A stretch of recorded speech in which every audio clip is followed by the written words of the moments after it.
Hello everyone and welcome to another meme stock meltdown video. As you can see, it's costume month and the Discord has chosen for me to be a cat mage today, which is not very in character.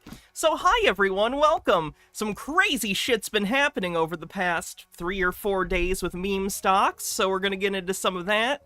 We have a surprise visit from Andrew Tate, who, I don't know if people remember, he had mentioned GameStop stocks back in 2021, but it was brief, but he's back into it, so that's fun. We'll take a look at that. We have some PP stuff, some Marant stuff. It's a whole story we're gonna have to get into, so should be fun. If you're on YouTube, do me a favor and like the stream. If you're on Twitch, there's no liking, but you can always do bits or gift subs to help support the stream. Always helps. And that's enough of me. So let's see, Andrew Tate. He's under house arrest again. You could just go to, like, prison. That'd be great. Mike Mack says, any thoughts on the new Doctor Who season? I've enjoyed it so far. I really like the Doctor, played by Judy, and, I'm sorry, I forget the name of the actress who plays the companion, Ruby, but she's been fun too. I'm excited to see more. They're airing the episodes out of order. I'm not gonna spoil, I won't spoil anything. But they are airing the episodes out of order, which is weird, and you can kind of tell, so it's a little off. But the episodes I've seen so far are enjoyable. Why? Because I think they wanted a punchier, like, couple openers. Like, they did an episode, yes, on purpose. I think it was a Disney choice thing. So they reshot some stuff for the musical episode to make it fit better as where it was, I believe. But, I don't know. And the first episode, they did that too, so they could make it more intro-y. But, whatever. It doesn't break anything. And also, I liked the musical episode a lot. I really liked that villain. I thought it was an incredibly fun performance, very camp and stuff. But the song at the end, the very end of the episode, was just a terrible song. Like, it was repetitive. It was terrible. Terrible final song. But otherwise, it's fine. I'm enjoying the Doctor and Companion, and that's the main reason I watch the show, is for their interactions. Anyway. The second episode with the Maestro should have been the opener. See, I feel like you can't blow your load like that. I feel like they should have saved it because it was really good.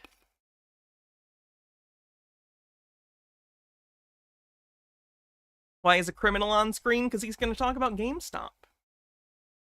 Anyway, so let's get into it. What I wanted to cover first was actually what kicked all of this off. So if you don't know what's been happening recently, the GameStop stock price jumped insanely the last week. It went from around $10, upper tens, all the way up to almost $70 briefly. And the entire reason this happened is because Roaring Kitty, Keith Gill, tweeted this picture. I'm just gonna let it soak in for a second. The stock price went up like almost 7 times because he tweeted this picture. Unstable Deadbeat says, Tate is freaking me the fuck out staring at me like that. Don't worry, he's gone for now. So, the meme stock people, if you bring this up, by the way, like if Marantz or any of his people show up, they'll laugh at you for being like, what, you think this picture's what did it? This picture is literally what did it. It kicked off an entire new FOMO situation, and a bunch of people bought into the stock. Now, it peaked again around 70, and as you'll notice, it's no longer at 70. Actually, you can't notice because it's off screen. It's down to $22 again already. So it went from 10 to almost 70, and then in like a day it's back down to 20. So they got memed again. They got.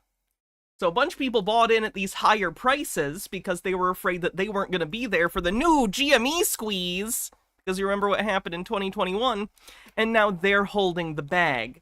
So, these are terrible glasses. These make me look like a librarian and not a sexy kind. The kind that's like, shut up in the library. Terrible. The point is this. Why is Keith Gill doing this? Why would he ruin his so-so reputation by basically pumping and dumping a stock? I don't know. Maybe it's him, maybe it isn't, maybe he's just having fun, maybe he's pumping and dumping on purpose, maybe he hates the meme stock people and wants to fuck with them. I don't know. But after he tweeted this, and that started the stock going up, he continued to tweet edits of movie scenes for days.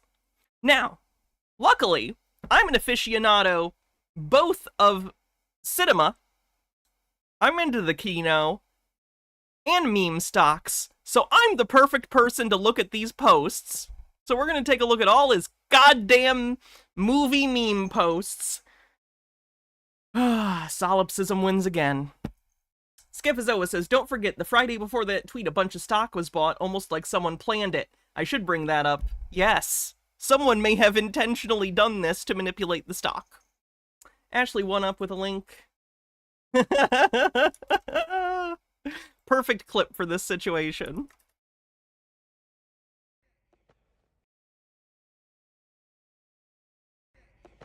It's so dumb. It's so dumb, it's brilliant. No! It's just dumb.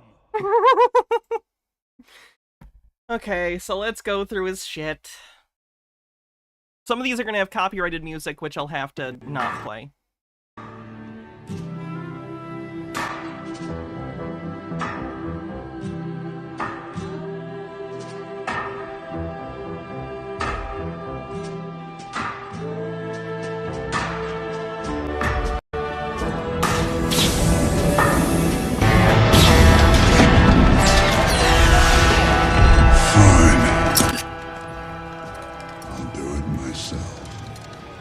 He's Thanos, get it? Implying he's coming back to do something. Profane Priestess says, I have the most amazing news. I spoke with the doctor today, and once I schedule my blood work, I'll be on HRT.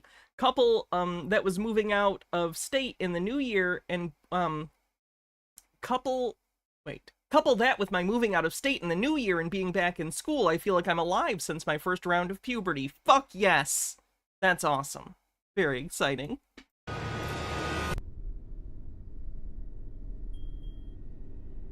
It's all very, trying to be epic about GameStop stock. Oh, yeah! Let's go!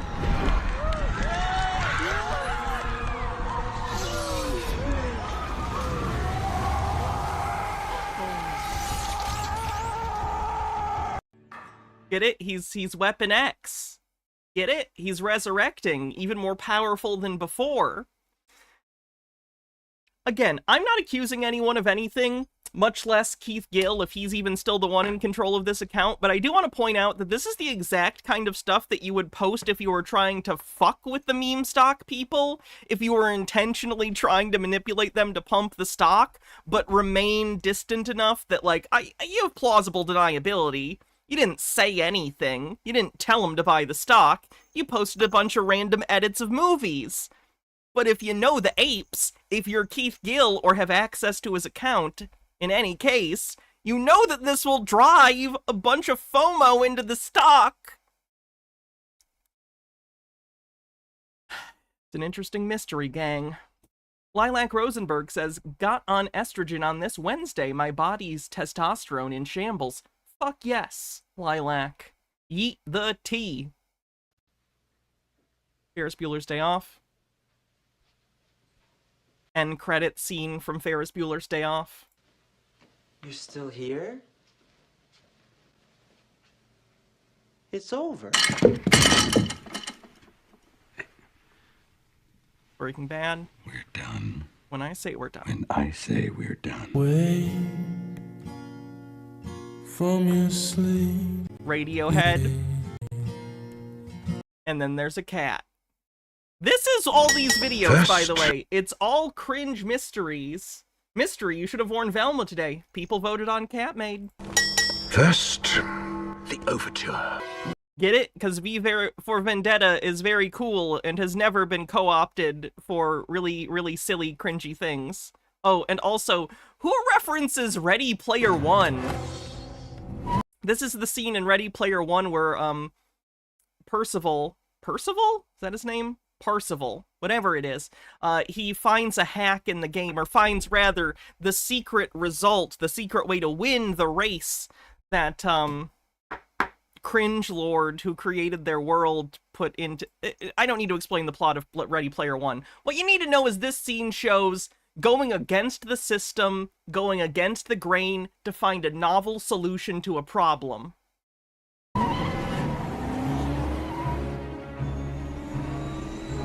I read Ready Player One. Wasn't good.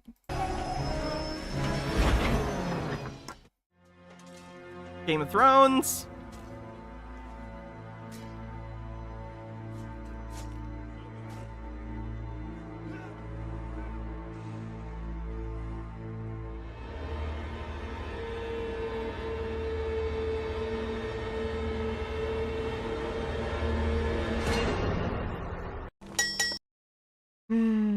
You did the audiobook? I did too. I had the same Will Wheaton one. And I don't hate Will Wheaton or anything. No, son. Never. The blood stays on the blade. One day you'll understand.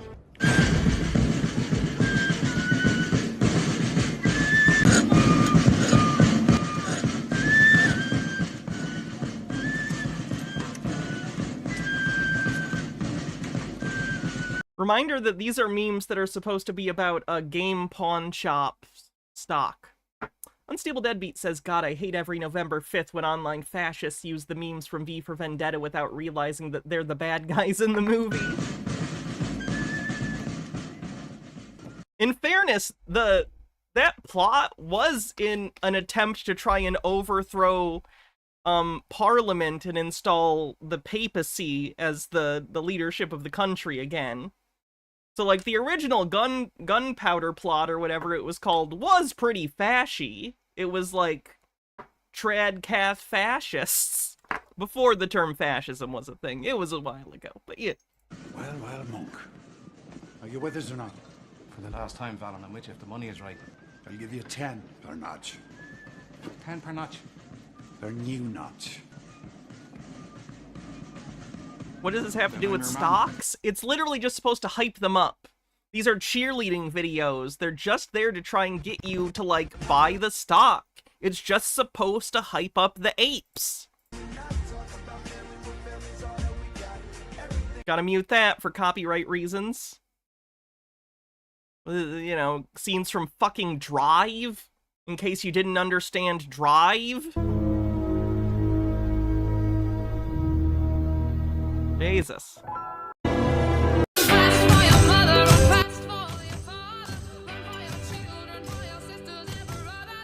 This is why the stock went up like 5 times. You think you're the only superhero in the world?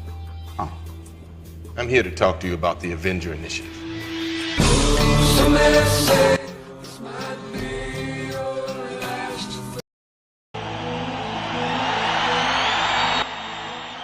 It's that scene I was talking about the other day from The Good, the Bad, and the Ugly. But with way worse music put over it. Make no mistake. Tombstone. It's not revenge he's after. It's a reckoning. You tell him I'm coming! And hell's coming with me, you hear? Hell's coming with me!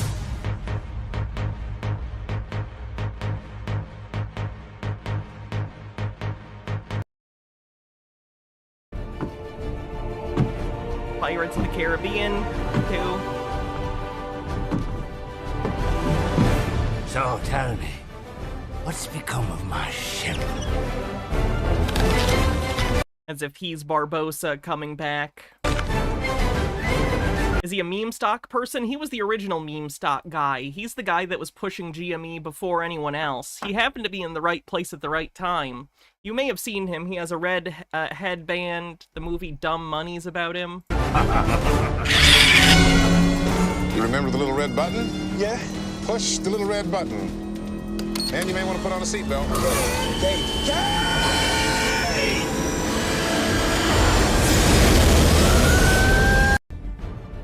I don't even know what those two scenes are supposed to have to do with each other. So that's weird. Anyway, it goes on and on like this. It is days and days of these posts, and I'm just going to keep going down so you can see. It just keeps going. We aren't even close. We aren't even close. This is just yesterday's posts. And to be clear, he's not made any videos or audio or anything and like being like, hey, I'm back. It's all been these goddamn movie edits. Every single one. This is him, by the way. That's an old picture of him, but that is him. You're familiar with what he looks like. He was put in front of Congress at one point for stock manipulation, alleged stock manipulation.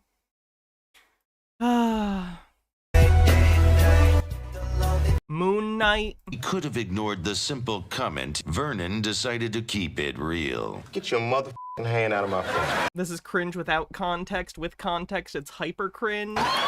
Yep, GME closed at 22:21. Get your hands out of my... Anyway, so I found these interesting. We don't need to go over every single one, because you get the gist. It's just generic movie clips with sort of vacuous hype-up statements. An hour ago was this video, which frankly, I'll be honest, if this is the last video this account ever posts, fucking hilarious. Just putting it out there. But I must be moving on. Supertramp. You can laugh at my behavior, that'll never bother me. Say the devil is my savior. Shining, shining like brand new.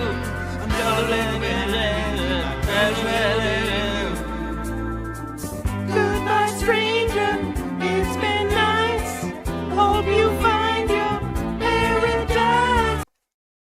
I gotta sing over it for copyright reasons. But I will point out, if this is the last tweet this account ever tweets, it would be the funniest thing ever. It's not right, but I will say, if they literally hijacked this account, got the meme stock people into a tizzy, loaded them up on bags, and then left with Goodbye Stranger by Supertramp played over E.T. Going Home, unironically the funniest thing that has ever happened on planet Earth. But I don't know if that's happening. Either way, who's ever in charge of this account, whether it is actually Keith or someone else, has absolutely pumped and dumped this stock. And, we got a whole new generation of baggies. So let's get into Tate's take on this whole situation. I'm sure you are curious. Ashley One-Up says, perhaps the real Moass was in our hearts all along. Hello, friends. Welcome to an emergency meeting. Neighbors and friends, it's good to be here to share another wonderful evening with my supporters and loyal fan base, and my brother, of course. What must it be like to be the brother of Andrew Tate? You're not even the famous one. You're also gonna go to jail probably, or at least, or prison or whatever once they get convicted. But you're not even the one that, like, dejected young men look up to for being a sexist shitbag. You're just kind of the accessory. It's a shame. Basically like your friendly like being the Michael Collins of misogyny and trafficking. Neighborhood billionaires. We're Mr. Rogers, but with a lot Well, I more... know Tristan's also a scumbag. He's on house arrest. I do need Boxy. Thank you for the reminder. They're back on house arrest, I believe. Let me actually make Boxy a bit smaller. Shrinkage, it happens, Boxy. Fine. Don't blame you. More money.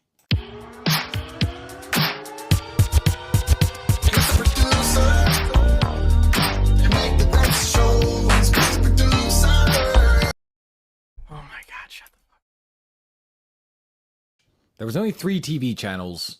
He had the biggest show aimed at children in the world for about 15 or 20 years. He wasn't broke. How many bitches did he have?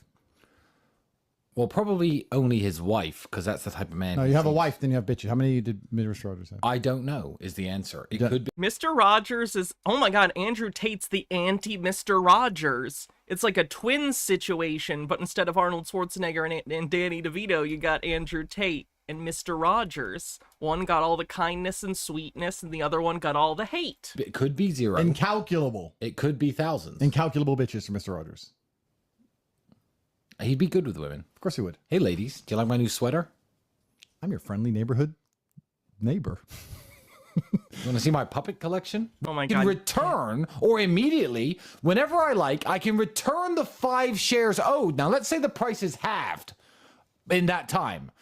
Oh my God, they're trying to explain short selling. Can give him back his 5 shares, but that's only $250 worth of shares, and I have $250 left. So it's essentially, in layman's terms, it's borrowing the shares, immediately selling them for what they're worth, and then repaying the shares when the price drops and having a massive windfall of money left over. So that's the way short selling works, because I know a lot of you won't understand that, and this is going to make a lot more sense when we get on to exactly what is happening with GameStop and everybody else right now. So short selling, effectively, let me put it in my terms now. Tristan's put it in his little language. Let me put it in my language. The Matrix. Oh my God. Of course he's doing it in that. Is out to fuck you. Okay. This is the Matrix. TM. Big schlong. And what it does is it aims to fuck you and everybody else, because that's what it's always done. Okay. So the globalized financial capital work together, and by working together, they can make the future come true. You know, it's an easy way to make money if you know exactly what's going to be printed in tomorrow's newspapers. So what they'll do is they'll short a bunch of stock, they'll borrow a bunch of stock, or they'll take a bunch of stock and they'll sell it, a lot of it. All of their friends will do the same thing, so that the stock is being sold hard and fast on the market, which 1, lowers the price. 2, people can see everyone selling the stock in real. Does he think that large financial institutions don't often have counter interests in something? Like, one big hedge fund might have a long position in a company where another hedge fund shorts it. Like, they aren't all moving the same direction. The market is the culmination of, like, all of the net moves of the different parties within the system. They're not all pushing it the same direction. There's just a net end result of the different directions everyone's pushing. 3, they can see that the biggest institutions on the planet no longer believe in this company, so the price of the stock goes down. And then when they have to repay the shares, as my brother said, they can rebuy them at a lower price, however many shares it is, and make a huge profit. So they can effectively... Why is it always The Matrix? Because it's one of the 5 movies dude bros have seen. Make what they... and haven't understood. ...want to happen, which is... What's the master list of these movies? It's got to be The Matrix, Fight Club, Drive... Oh, God. There's got to be more than that. Reduce the stock price. They can make that happen unorganically by enough of them getting together. American Psycho. That's a good one. And ganging up on smaller companies and forcing... I've never seen Fast and Furious, so... ...the price of the stock down. And it's not just in... Falling down, but it's not really popular among... Oh, Starship Troopers. Starship Troopers. Ooh, there you go. Top 5. Sales. Let's pretend they're hypothetical. I don't think Falling Down is as popular. Like, I like Falling Down, but, like, does Andrew Tate know about Falling Down? Probably not. World leaders, okay? Bo Jide. Are there people... Full Metal Jacket is, like, blatant. There's no way! I could have said this about Starship Troopers, though, too. Are there people that watch Full Metal Jacket and think, like, fuck yeah, military! Yeah! Fuck yeah!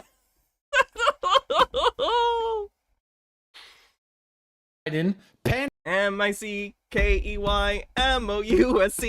Pelosi. Oh, they're singing the Mickey Mouse Clubhouse, or Mickey Mouse Club song at the end. That's a fun way to end the movie, and definitely not a dystopian, disjointed commentary on American global war machine and hegemony.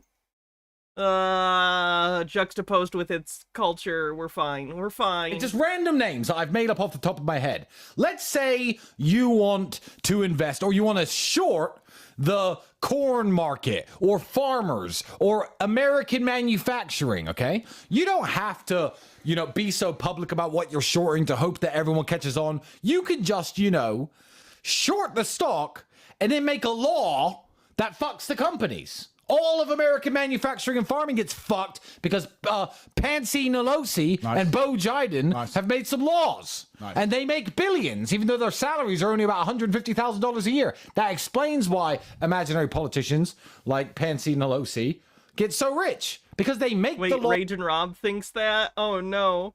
Curriel says, my kid brother follows the Tates in a way like we do, but it does seem like bro Tate wants to go legit, but he knows Andrew is his meal ticket. Laws that fuck the companies. They make the laws that make things go up and down, and they know before the law gets passed that it's going to get passed. They've read it, no one else has seen it, and they do some Aikido behind the scenes, tell their husband to buy or sell X, Y, and Z, or to short X, Y, and Z, and then they cash in. Luckily, no real politicians do that. And that's the reason I drew such a large schlong on the Matrix. This is Pansy Nelosi's cock. Because when they do this, they make money, but they fuck over the people who work for the company, who believe in the company, who need the company, who own the company, and all the small people who invested in the company get fucked over so this one person can come along. Yeah, why is the sex trafficker lecturing us about anything? And make money. And what's interesting is this. When you make money shorting a stock, you've added zero value to the world.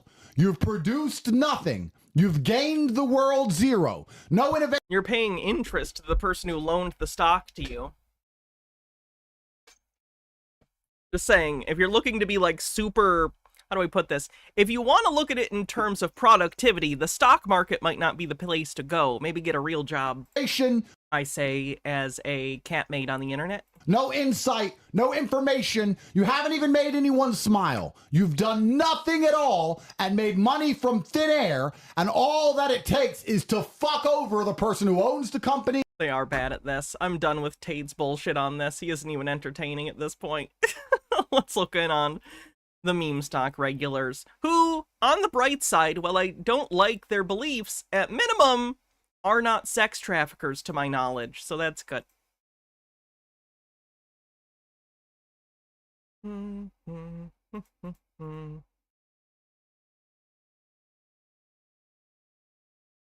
Oh, this was a funny Tate tweet, like funny as in how fucked up it is, so I just wanted to read this. He did tweet, women have no interest in the GameStop saga because women don't want to fuck the system, they just want Instagram likes. So selfish, so shallow, so boring, and they wonder why I won't fuck them no matter how they beg. Yeah, you're hot, okay, but me and my brother are aping GameStop with millions of dollars. Stop messaging me. So he's doing great. Oh, I should put this out too. GameStop released their first quarter earnings early, and we all know how Marantz was like last quarter, said, that's it, we're a profitable company moving forward. We're going to be profitable moving forward. We're not going to lose money again. They lost money again. Let's see. Preliminary basis, net sales are expected to be in the range of $0.872 billion to $8.92 billion compared to the $1.237 billion in the prior fiscal quarter. Chat, what's the percentage difference between 0.87 and 1.23?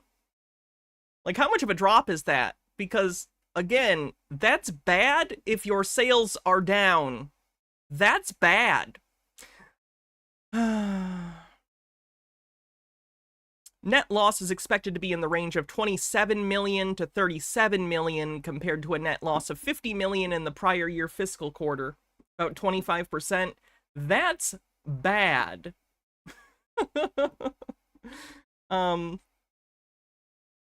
So their loss went down because their revenue went down. Cash equivalents are down because they spent some money. So there you go. They're making less money than they were last year. Aren't you so excited? What a profitable, excellent company that already wiped out last quarter's gains. So let's see, who do we want to look at? Let's look at some random people.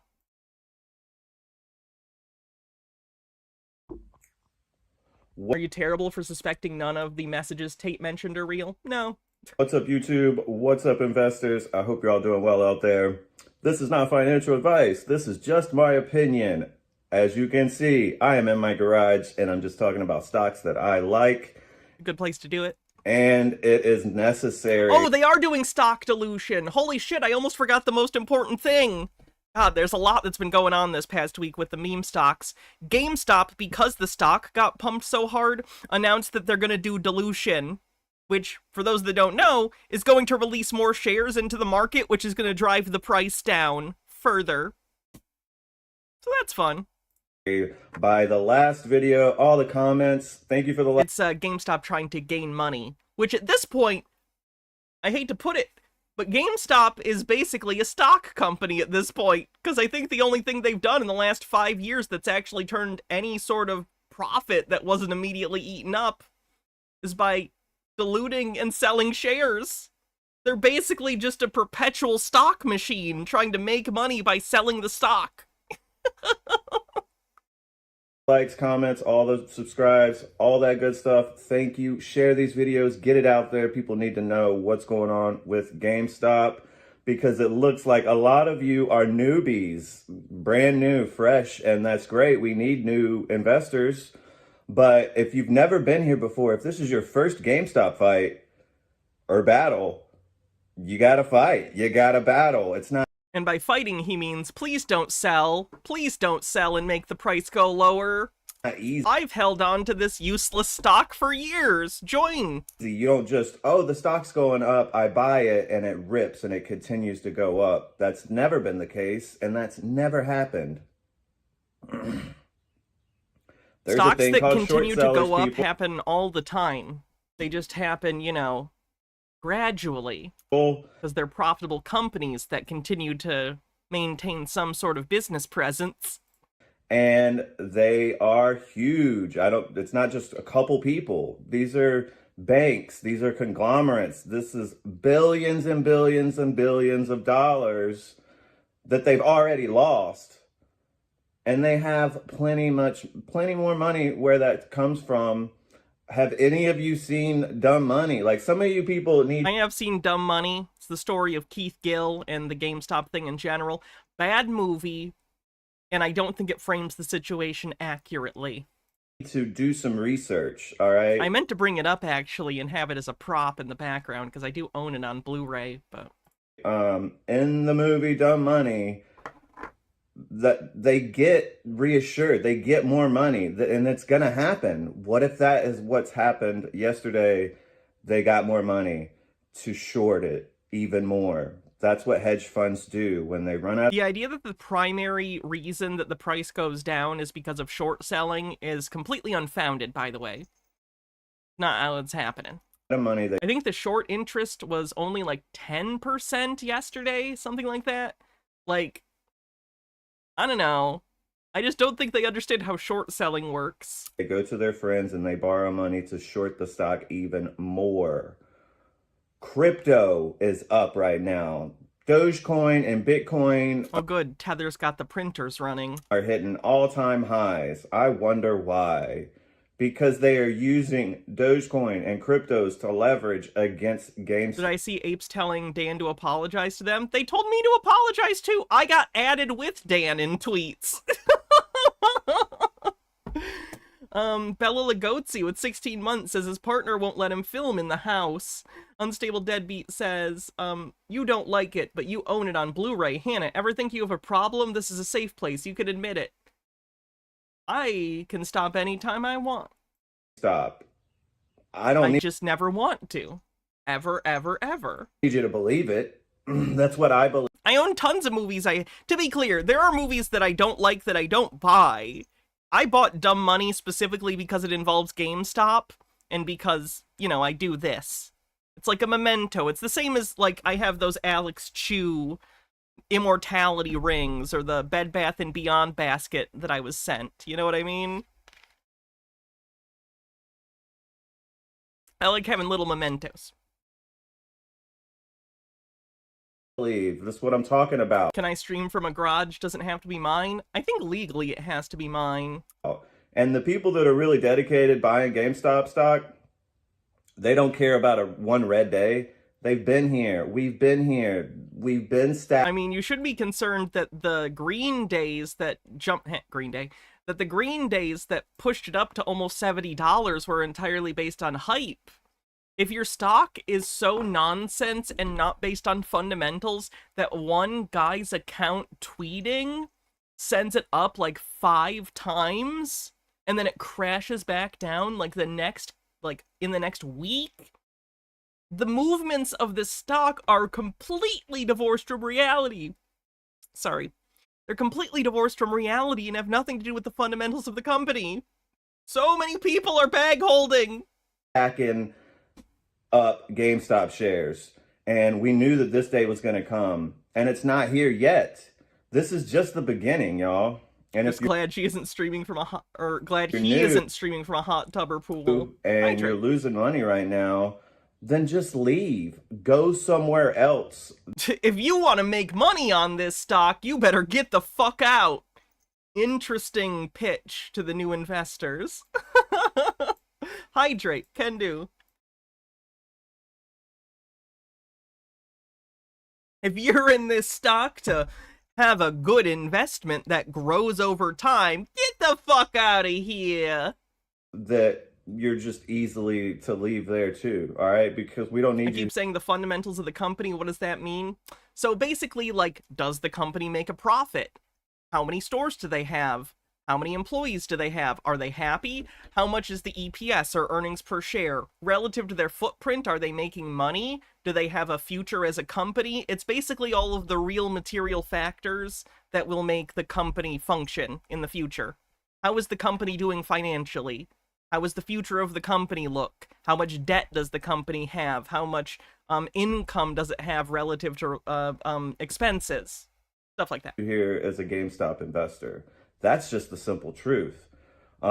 This is just the beginning, guys. They're going to continue to short the stock. They can't just short the stock one day and think that, all right, we got them. No, they want to short the stock and bring it down as low as they possibly can to make you feel like it's never going to go up again. And this is what they do. They think that because they are on one side saying, I need this stock to go up, they think there is an equal and opposite person on the other end going, I need this stock to go down. Short selling is certainly a thing. Short selling happens, and it can impact the price of stocks. But to act as though the primary mover of this stock is the short sellers is not how it works. It just isn't. So it's this interesting thing. People are just selling because they're cutting their losses. Some people are probably swing trading off of this because they recognize that as a volatile meme stock, you can do that if you know what you're doing. But he assumes, no, it's an evil group of people specifically trying to fuck with retail investors. Unstable Deadbeat, thanks for 100 bits. that's exactly what people are saying. All GameStop's done. It's toast. Blah, blah, blah, blah, blah. It's over. Yeah, they did their job. You got fooled. Go to some other stock then. Why don't you go over there to Mullen where it's going up and they're going to sell? Why don't you go to some other stock that makes money? Yeah, that sounds great. That's good advice. Shares.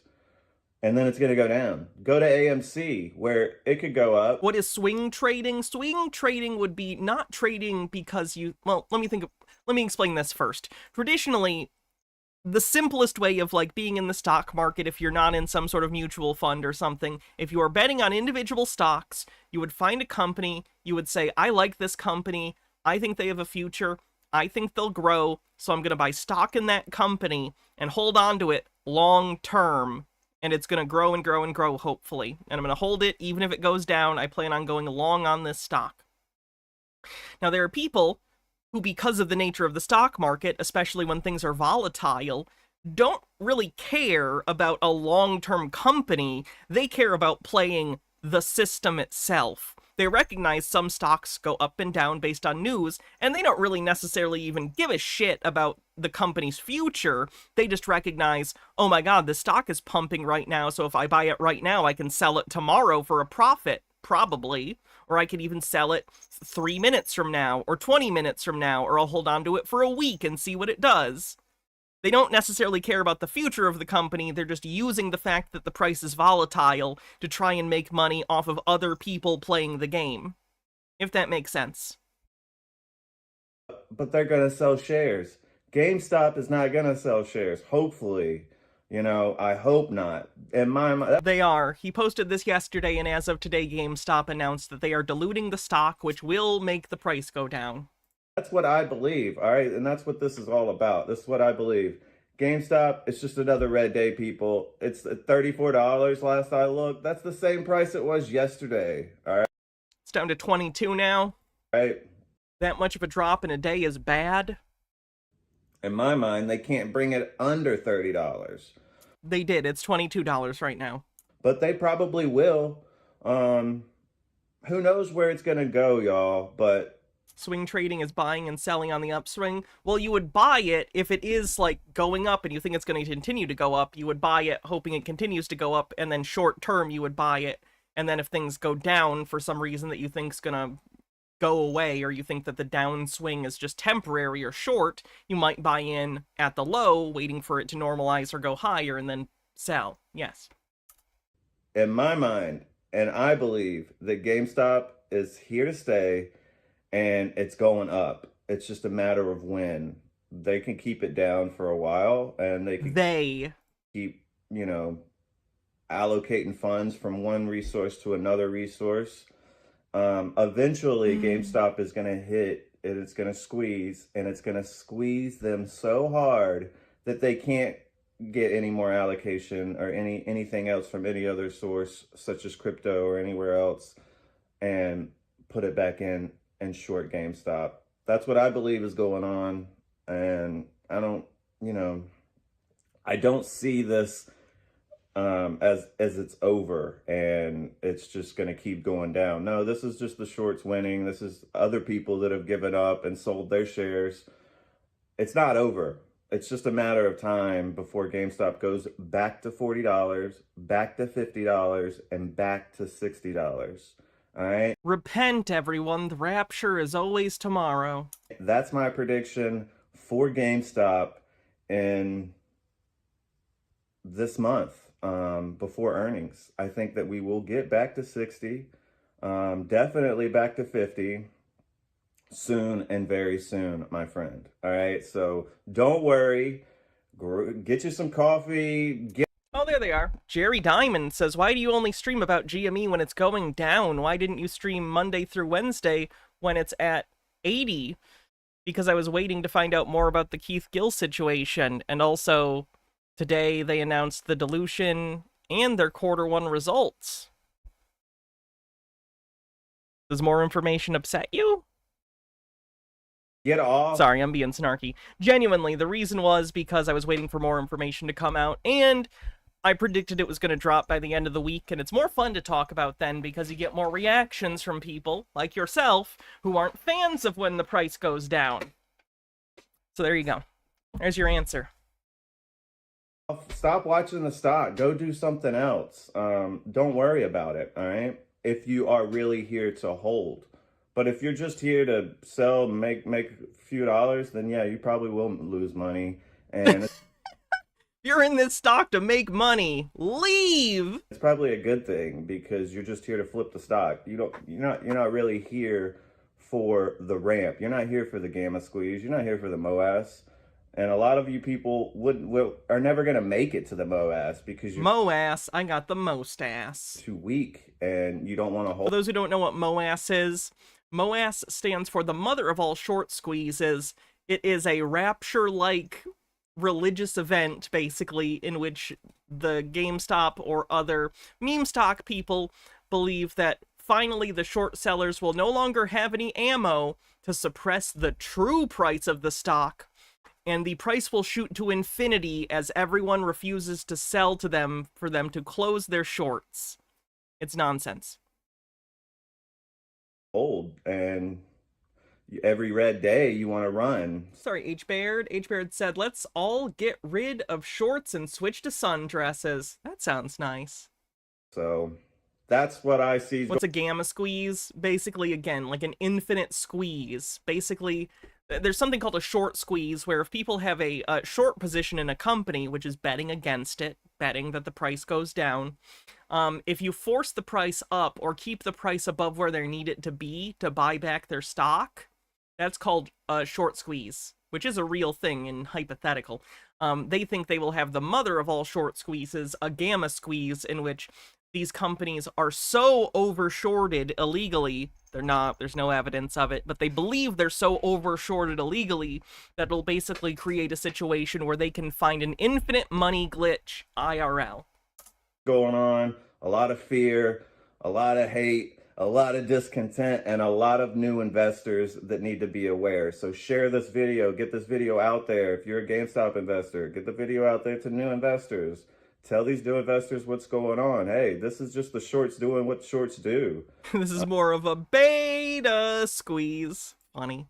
Green Guy with a $3 tip says, Hannah, they did a test and pitted people who actively manage stock portfolios versus a cat that picks stocks at random. In the end, the active manager lost 15% and the cat gained 9% and beat the market. There's always a story like that happens where it's people do experiments where random chance beats some stock analysis. It depends. I saw one also where it was similar, and the reason it happened was because the cat or random chance picked all tech stocks, and this was during a period of like the .com boom, I think, so it's kind of fun. Interesting. Let's see, what are we gonna do next? Oh no, this fucking guy.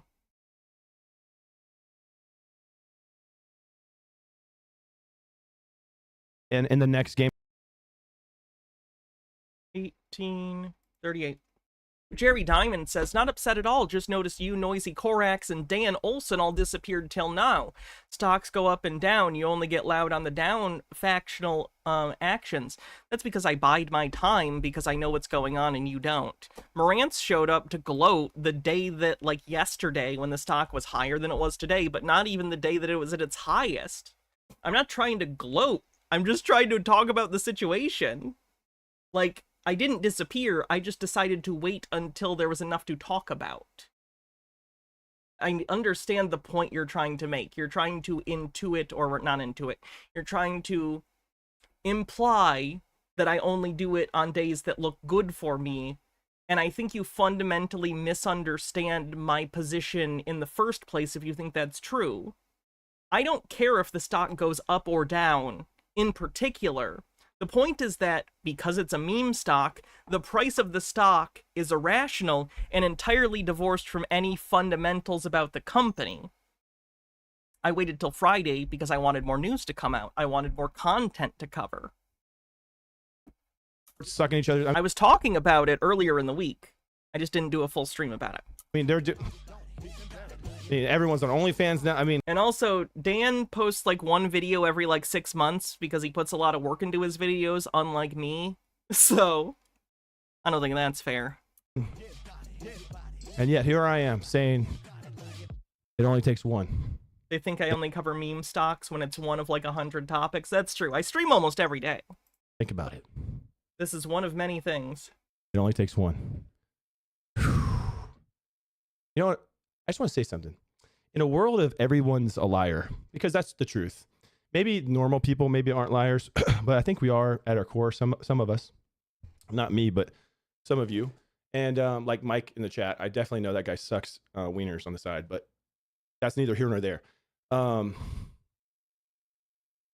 he's lying to his whole family about it. That's why I brought it up. But anyways, it feels good to feel like, you know, what you've done your research on, what you have put your money behind, and what you have not sold, because you're not like a shriveled up nutsack of a human being, you know, like decrepit, can't even find your balls up in your chest. Speaking of topics, someone wanted more North Korean propaganda. I'll look into it. I don't know how much more there is that I didn't already cover, but I can try. Dropped it all, ever type of man? No. Is this chilly? Might be his cousin or something. You got a wheelbarrow years around if you've been in it as long as we have. And once you've been in it this long, you know, number one, it's all Fugazi, make-believe land.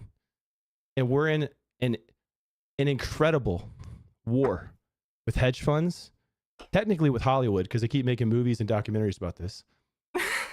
He's at war with hedge funds and Hollywood. With the media. With pretty much everyone who's ever doubted us, including probably your own families. And then you have a day like today where you're like, yeah. All you've done is show that it's a pump and dump. But okay. There is truth, and the truth is we're right. Fenigami says, be kind to the apes. They have no concept of having more than one hobby. It's too much for their brains. Their heads would explode if you listed your interests. Baskets. Movies? That's the list. It's there. They all go up at the same time. TV shows, technically separate. The market's manipulated. There are things afoot behind the scenes, and we are in the end game. And can you feel it? I know you can, because I can too.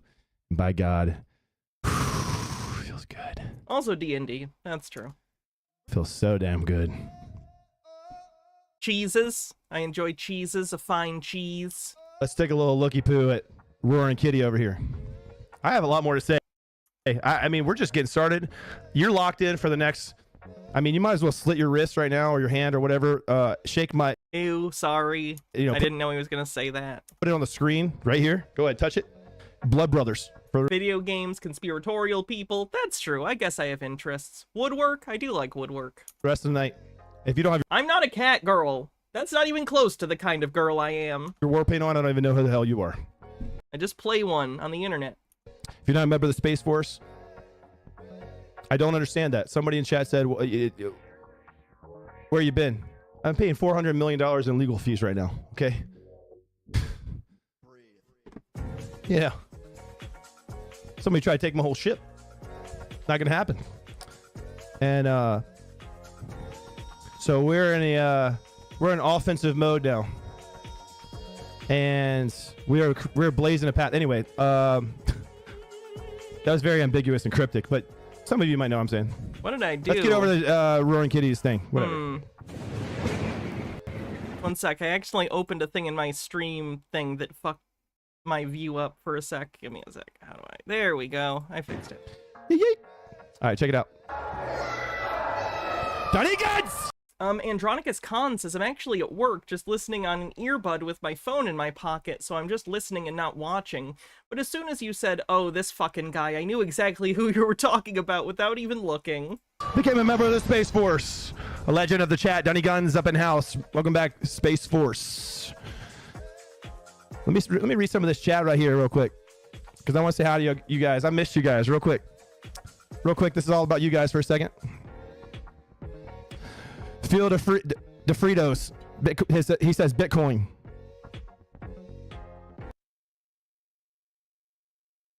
Why you gonna be the first one? Why you gonna be the first one in the chat? Huh? Starting shit. Can't even have a normal ass last name. Phil DeFritos over here. Fucking Carlito Moaz, that's what I'm talking about. It says butter. Okay. But that's neither here nor there. The way I'm going out is I'm going out as close to a billionaire as I can, because I have so many GMEs. I'm just gonna call them GMEs. I have so many GMEs, it's unbelievable. And I want to, like, we have to get the stream going enough again to where, you know how DFV tweets, right? And the media will, like, take a tweet and they'll put it on the news and they'll be like, the stock is soaring because Roaring Kitty has returned. And I'm like, dude, it has nothing to do with that, first of all. But anyway, What do you mean it has nothing to do with that? It's entirely because of that. Would love a screenshot of me on the news. And then when the news comes to look at my channel, when everything's going off, all I want. Christopher with a $10 super chat says, who the hell is this freak? Did Alex Jones and the Insane Clown Posse have a kid together? He also kind of gives QAnon shaman vibes. Remember the QAnon shaman guy from January 6th? For I don't know how many hours I'm going to get away with it, but at least a couple hours of just straight my pants around my ankles and just full helicopter wiener. I'm talking about grab it by the base and just let it fly, son. Centripetal force, or what is it? You know, circular motion. I don't know. Forget what to call it. It's a tornado. It's a helicopter. It's a sideways helicopter. It's a propeller. This scene right here, is from the movie Ready Player One. Okay, I'm done with the weird lightning guy. I'm talking about wherever the fuck you want to live. At least for now. There was another... He actually did have another video I wanted to watch, but it was more brief. Where is that? What is playing? Sure, it's something.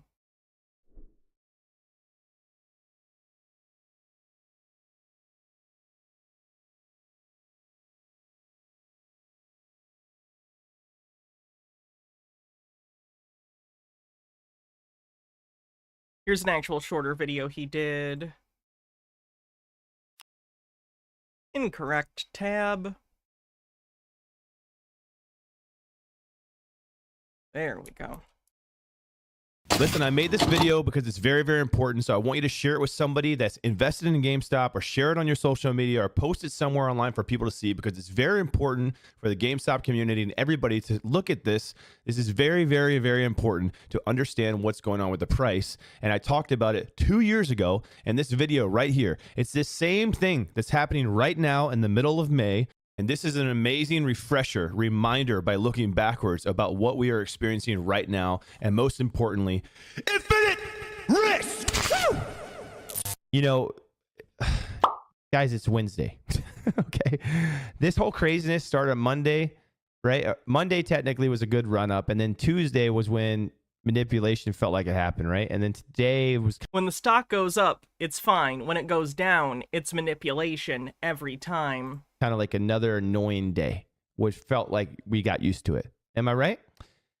Does that mean that this is all over with? Now, I could be totally wrong on this, but this is just something to think about. You have to prepare your mind and really understand what's going on in order to like show, or just like to predict the possibilities. So like we looked at this last stream. So if I'm going through the closing days or closing prices and the opening prices for all of these for GME over the past couple years. And specifically, I want to look at the last time people really thought it was going to be the MOAS, which was when Robinhood turned off the buy button, right? The January sneeze. Now, what that shows is actually pretty crazy, because I think everyone's forgotten since it's been so long. Okay. January 20th, right? The price was in the 30 to 40s. Okay. Started at 37, closed $2 higher. Kind of feels like the 80s or lower right now, right? Then the next day, it was 39 and jumped to 43. Then from 43, opened a little lower, 42. What happens first, MOAS or Jesus returns? MOAS and then immediately Jesus, so they don't get a chance to actually use the money that they've made. That's the funniest sequence of events before I get sent to hell for eternity. $20-ish. I'll get one last laugh in. To 65. January 25th from... Okay, I'm done with this guy. He's being boring as shit. Which is incredible considering his insane makeup. Alright, let's see how Marantz was doing. Let's see. This was 4 days ago. This was when Roaring Kitty started tweeting. So he was excited! Naked like Henry the Mayo Man, internet's most hated. Don't wanna lose your money, then it's time for you to listen. If you're ignorant, invest in AMC or Superstition. The stream about ready, they told us to don't dance. I do what I want. Welcome to my... Seems like it lost the video. Give me a sec. I don't know why it did that. Welcome to Marantz Rants. Welcome to Marantz Rants. Ah, that's why.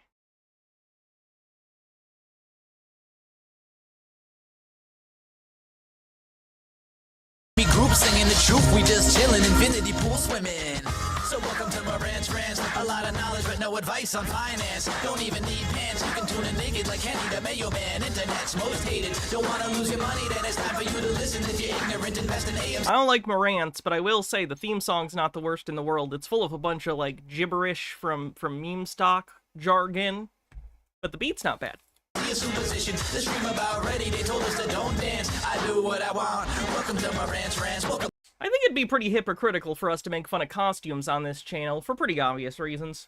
Good evening. Wake up. Get up. Stand up.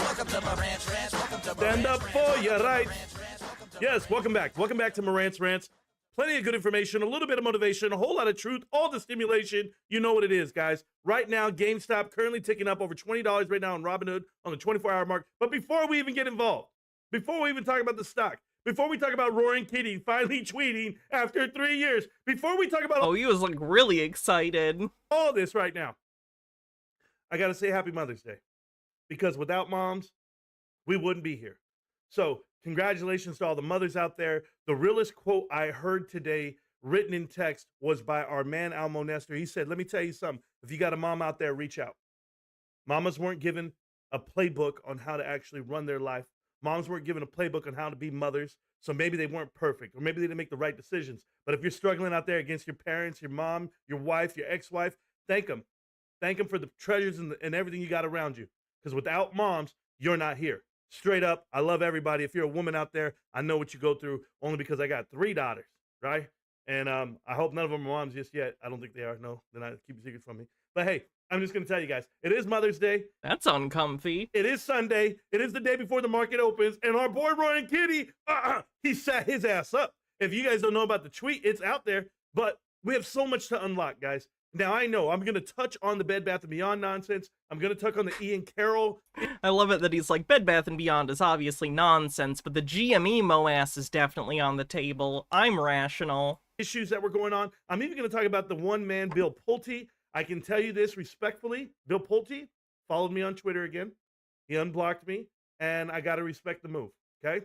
And that means... You absolutely do not have to respect anything Pulte has ever done. Are you literally just saying that because he followed you and unblocked you? That's terrible. Pulte's a dog shit person. A lot to me, and I'm not saying, hey guys, let me tell you something. I'm the biggest gatekeeper in the world, and I know they don't think that. They see me as this little guy. They see me as a small guy, a small fry. We built this shit from the ground up. So if you're a GameStop elitist or if you're a GameStop believer, supporter, all the above, we built this from the ground up.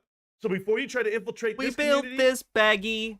Do-do-do. We built this baggie of memes and lies. Before you try to, finagle yourself in here and ingratiate yourself and think that we're just going to give you the DD, you got to go earn it, baby. You got to go earn it because guess what? Roaring Kitty put out some DD 4 years ago, 5 years ago. And then 3 years ago, they took away the buy button. And the rest of America... I want to remind you all that the buy button thing happened on Robinhood, a single app. You could still buy the stock from other brokers. Gave up on what GameStop was. And or we just kept digging. And the more we dug and the more we realized what Ryan Cohen is doing, what Roaring Kitty was talking about, well, you know what? I like the way the stock's going to go. I like the stock. I like the company, what it stands for. And guess what we break down? We break down GameStop from a macro environment. We break down GameStop from the actual fundamentals, right? Business, the way they run it. So here's the fundamentals. The company doesn't make money. Yeah. End of fundamentals. I'm a character. I put on a helmet. I have a good time. But take all this away. Take away all the glitz and glam. And what do you have? You have a guy who grinds every day. The glitz and glam of being a YouTube streamer. Oh, how I know it well. Buy a share a day at a minimum. And I've been stacking shares for over 3.5 years like the rest of the people out here. But we started with nothing. We still have... Did Marantz actually have... He claims he didn't sell any. When he was in here yesterday, Marantz claims he didn't sell. I'm of two opinions on this. On the one hand, I don't like when people lose money. Even people I don't like or that I think are maybe bad people for one reason or another. I don't want people to lose money. But on the other hand, part of me does find it funny, the idea that Marantz, after years of just buying this stock at lower and lower prices, had an opportunity to, at minimum, maybe break even, if not make some money, and just didn't. Part of me wants that to be the case, and that's probably not healthy, but we all have our problems. Isaac Inanimate, thanks for a 27 months of membership. Says, can I get a nya ooh? Did that count? It's also a sub baby. This sub baby's name is going to be Marantz Pants. Marantz Pants. Have nothing. Let's get something. That's all it is. Shout out to you guys, Derek H. I see you. I see you, Sharon. It is. Oh, Marantz for life. Thank you. Happy Mother's Day, hon. I appreciate everything. But I'm going to tell you right now, I don't have time for the haters tonight. If you're a naysayer, if you're a punk, you're one of those guys, that's on you. But I am going to tell you guys something. This chart is real. This chart is currently happening as we speak. In 1990 on GameStop, what a good ass year in 1990. I was about 8 years old walking around with marbles in my pockets. That's all I was doing back then. I didn't know what I know today. But I guarantee you, 34 years later, I'm a better man for it. I still draw circles in the dirt, but we're doing our best. That's all you can do right now. In this America that we live in, with the gas prices the way they are and they inflate everything around you, hey, go look at it, guys. I don't know if you guys noticed, McDonald's, right? Target, everyone, all these stores, they're all experiencing losses, net losses at the top line. Everyone's doing a little less. Starbucks is getting hit in the belly because people aren't spending that money that they were spending elsewhere. Now that consumer spending is down, we know that that the actual inflation rate is going up. What's the Fed going to do? The Fed's hands are tied. We talked about this. The Fed's not going to increase rates. They're not going to decrease rates either. They're just going to stay there right where they're at an all-time high, 40-year high from where it was. And guess what? We're going to feel that pressure all the way through to the election. So if you fill it at the gas tank, you might fill it on your home insurance. You might fill it on auto insurance. Overall, I don't understand how he thinks that's anything but terrible news for GameStop, considering even during years of, like, basically free money from the Fed at, like, no interest, the company still wasn't making a profit.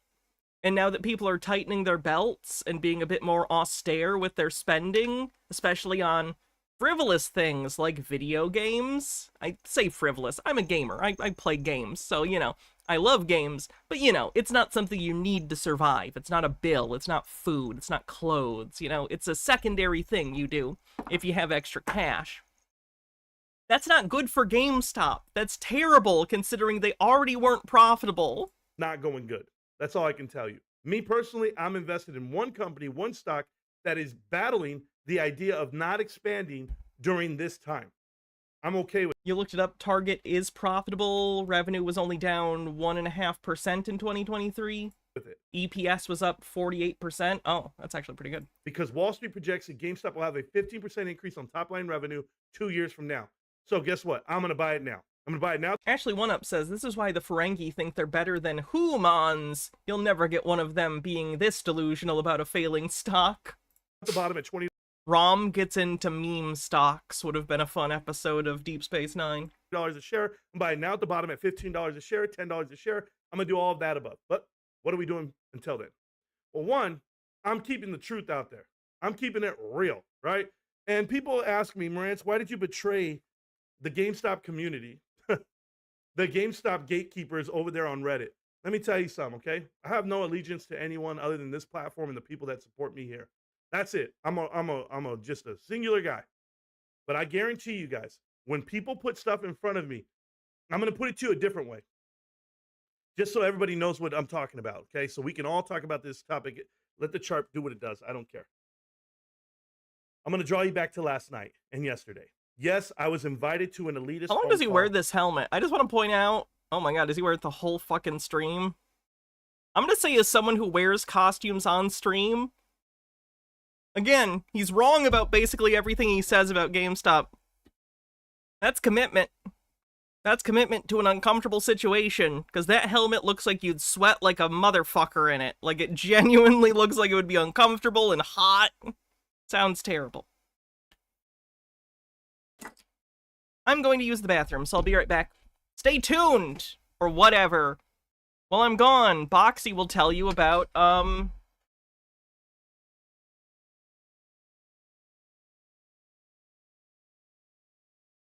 this cool puzzle box they found. It's fine. Solve it. Solve it. Do it. Do it, chat. Do it! They have sights to show you!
Sorry.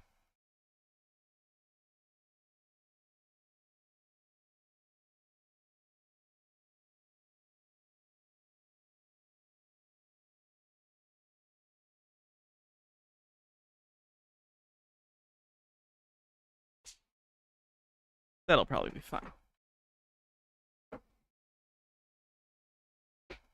Back at it. A Twitter Spaces call or a Discord, right? For all this information about GameStop. And what it was is Ian Carroll. Ian Carroll is the #1 TikToker that sensationalizes conspiracy theories, politics, economics, and in this case, he's now trying to target in on GameStop and their foundation, and Bed Bath & Beyond, and AMC. And he said in this conversation, I want you guys to give me all the DD that you have, and I will promote it on a bigger platform. Right? He's going to push it out to the bigger platform because he has 1.5 million. And I'm just saying to myself, are you going to give credit where credit's due? Or are you just going to take the info with you? Like, what are you going to do with it? Because a lot of people say, well, Marantz, this is you trying to get clicks on yourself. And I'm like, no. Guys, if I wanted clicks, and people say, Marantz, why'd you post a video? Why'd you post all these? This isn't his or mine because it's all choppy. And then the minute he's caught with his pants down, and the reason why I record things is because I'm a brand. I'm a brand, albeit a small brand, and I take care of myself. I hate people who talk about themselves like that. Attack me left and right. People attack me at work, in public. You name it, it doesn't matter. They attack me here on YouTube and Twitter. They try to tear this brand. Guys, let me ask you, how many people do you know that come into this channel where they go, oh, you're so small, and all they want is you?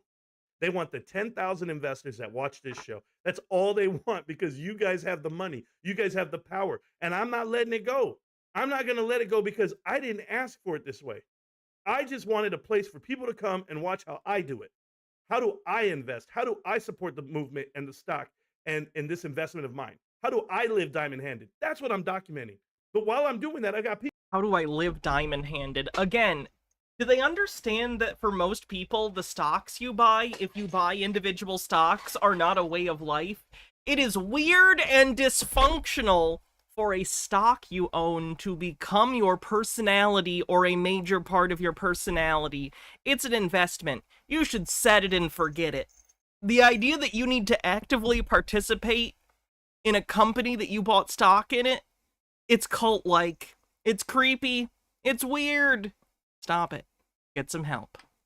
H. Baird says, some people seek meme stocks, others have meme stocks thrust upon them. People left and right saying, oh, Marantz is too real, he's too hardcore, look at his delivery. Oh, really? He's too real. When I look at this picture, I think, this man is too hardcore. No, maybe I'm just transparent and real. Maybe I don't give a shit for clicks and views. If I wanted clicks and views, guys, how many times I got to tell you? I could promote stocks that I don't believe in. I could just go ask for a handout. Like I could be begging Pulte for, I don't know, Michael money. I don't do that. I don't go to Ian Carroll and say, hey, can I get the interview, Ian?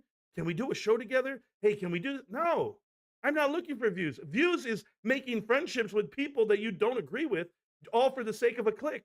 That's not what I'm doing. I never did it in the beginning. I'm not going to do it now. You guys know how many things I've passed up over the years, and I just don't do it. Because when I see the truth of the man, I see what you're made of, and I hear it, guess what? You could record me off the mic. Talk to Almo, talk to Ruben, talk to Kyoto, talk to Stacks, talk to Hot this year, Ravenstown. You could record me off this mic. Okay. And I'm the same guy. I don't have to go in there and do damage control. This morning was damage control. Okay? When you see a text from Ian Carroll and he's doing damage control on Twitter, when you see them all doing what they're doing, well, I'm still going to be on PP Show on Friday, and I'm just sorry that I didn't get to hang out with him enough to make an educated decision on who he is. I evaluate him poorly based off of what? Based off of the screen, right? You said you already thought less of him when you saw him on TikTok, or before you ever knew him. See, this is what that doesn't make sense to me, Ian. Ian Carroll, listen to me. You said I had a low opinion of PP Seeds before I ever met him. Before we ever got to see each other in person. Then I met him, and it confirmed what I already believed. You said that. Okay, let's go to his shorter videos. He's rambling. As he has a right to do.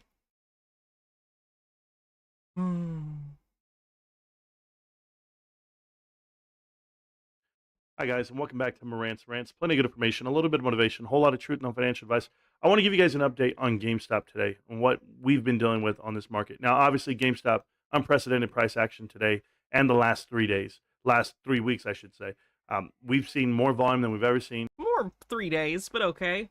H-Bird says, you know that one time Blair White renounced everything and talked about how conservative grifters don't believe anything they say, then a week later walked back to her old pattern? Reminds me of that. In these last 2 days, but the price action itself to go all the way up to $80, all the way back down to 37, right back up to 60. These are the down to 22 now, so it did not rebound back up. These are the roller coaster swings that I'm used to from 3 years ago. So I'm numb to it all, right? This just doesn't move me to that sense, but I'm happy that I'm in. I'm happy that I got in. To be clear, I want to also say, as much as I do revel a little in the comedy of the price being low, I also want to be clear, I am not saying the price won't go back up. Everything's irrational. It's a meme stock. It's entirely based on these people's willingness to FOMO a bunch of money, good money after bad, into this terrible investment. So Keith Gill tweeting, or at least his account tweeting, got the price up to almost $70, something like that. Anything could set it off, apparently. So be aware, it could go fucking crazy. It's all entirely based on this. The problem is, it's, at best, zero-sum game. Probably much worse than that. A lot of people get left holding the bags. All these years, but let's talk about it. Let's give you some updates. So right here on GameStop itself, currently today, let me update this. Let's see if it updates. So 32 million shares reported short volume. Is GameStop not a good company? Certainly doesn't make a profit year over year. Off of the 200 million shares that were actually traded today. I believe they recently they put out the first quarter's results today, and they lost money again, even though the fourth quarter they made a slight profit. First quarter wiped it out again. And so I don't consider it a good company. 1 million exempt trades. But I don't really care about GameStop. What interests me isn't the store itself. It's the people who obsess over the stock. That or Bed Bath & Beyond. Line. We had 1.1 yesterday and then 1.2 way down here. This was the record, right? But what does all this mean? For me personally, I was looking at cost to borrow. That increased dramatically throughout the day. Oh, also, GameStop is going to be, you know, that I'm interested in this because I'm a Blu-ray collector. GameStop is going to start carrying movies, Blu-rays, and DVDs. I will not be going there.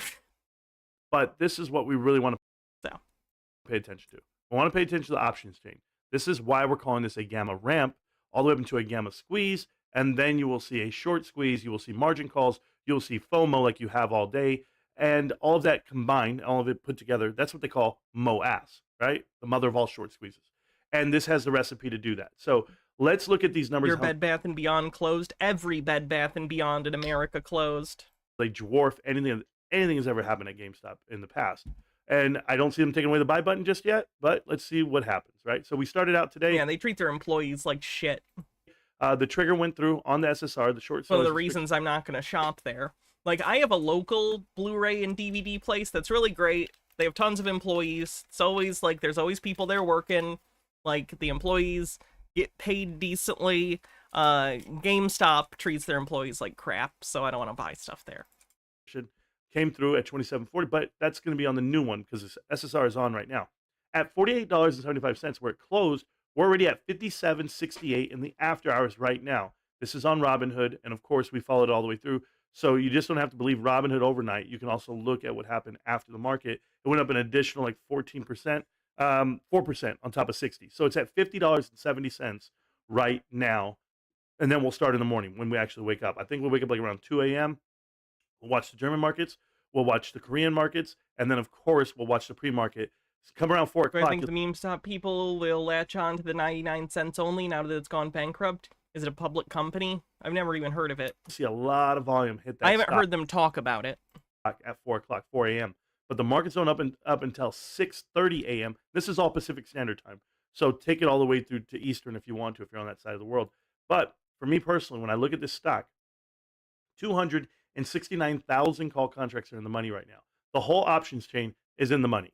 That's phenomenal. That means you caught everybody with their pants down. Anyone who's writing covered calls, they're trying to roll out. They're trying to figure a way out of this. But if you don't have the capital and you don't really structure yourself this way, you're without. You're going to miss all this. I can't believe he's back on the MOAS thing. For a while, he was at least admitting that it was, no, this is about fundamentals. And then now it's about MOAS again?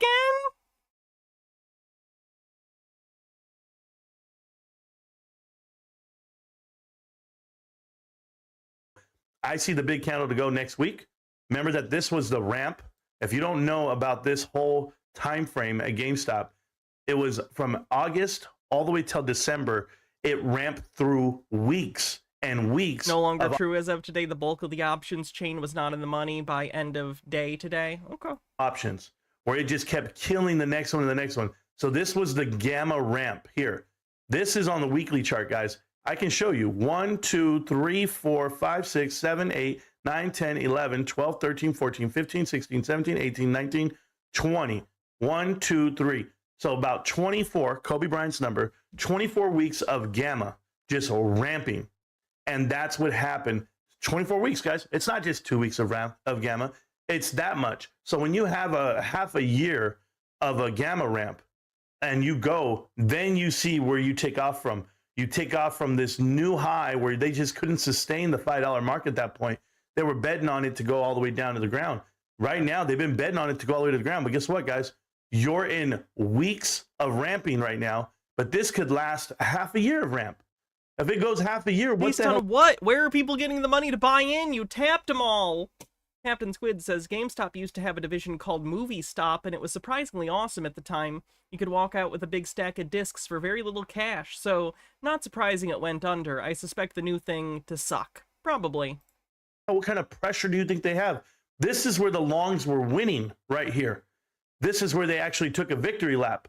Yes, they turned off the buy button. They stopped it because everyone's going to get crumbled. But what are you going to do? You're going to do it again? Well, guess where the buy button's going to get taken away from next time? The buy button's... Again, reminder, Robinhood is not the only place to buy stock. Meme stock, people. You can go to banks, have people that you can broker through. Like, what are you doing? Getting taken away. There are other apps even? Like, is it just because of the fractional share trading? Way up here in the $1,000 range, in the $2,000 range. And if you don't see that, if you don't understand holding on to the stock for 6 months, if you think this is like a blip, if you think it's like a one-time thing, okay? I want to make this very clear to everybody. Look at this chart again. Look at it. This is a 3-year chart. Does it look like this is a normal rip and dip? No. This is I mean, the last one was also a pump and dump. Not intentional, mind you. I think it was a decentralized pump and dump accidentally based on memes. This is similar. Complete tear out of the atmosphere. And when this happens, it's because of fundamentals. The fundamentals of the stock market. That you had the fundamentals, Marantz, it shot up like 500% in like a day. That's not how any company works. What are you talking about? Bullish pennant, a 3-year bullish pennant, the biggest consolidation of stock ever. It capitulates, it has a breaking point, and it breaks to the upside. Go look at... He literally just thinks they did it. They beat the short somehow. They broke their system. Jesus Christ. My videos from 4 weeks ago. And then go look at this chart and see if it shows it to you just like I said it would. It's happening right now. You just have to know how to read this damn stock and own it for as long as you do, and then you're numb to the movement. I'm numb to it. I'm not here for $30. I'm not here for... I'm up. How about 22? That's what it's at today. And I'm green as shit, thousands of dollars. What do I care? That's not what it's for. What's the date of this video? Yesterday? If you know what this company is, that chart tells you everything you ever need. We're still talking about the short squeeze 3 years ago. This is like Al Bundy talking about the scoring 3 touchdowns in a game over and over. And it wasn't even mostly price movement due to a squeeze. It was mostly people FOMOing into the stock. To know. And it's your chart. That's all I want to tell you.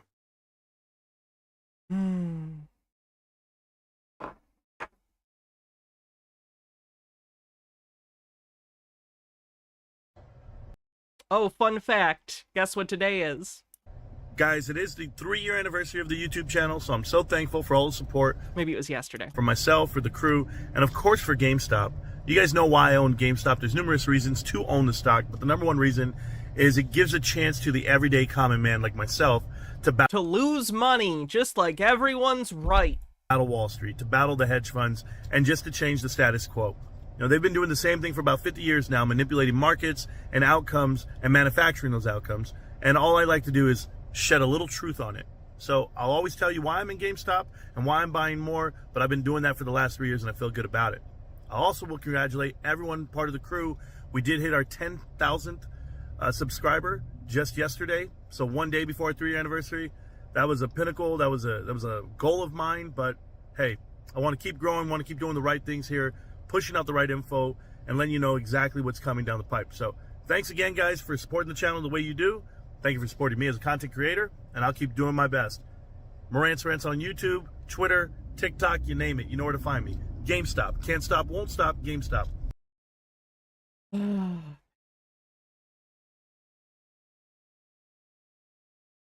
Well, I don't know how much longer I can put it off. We probably have to look at what the PP people reacted to this, huh?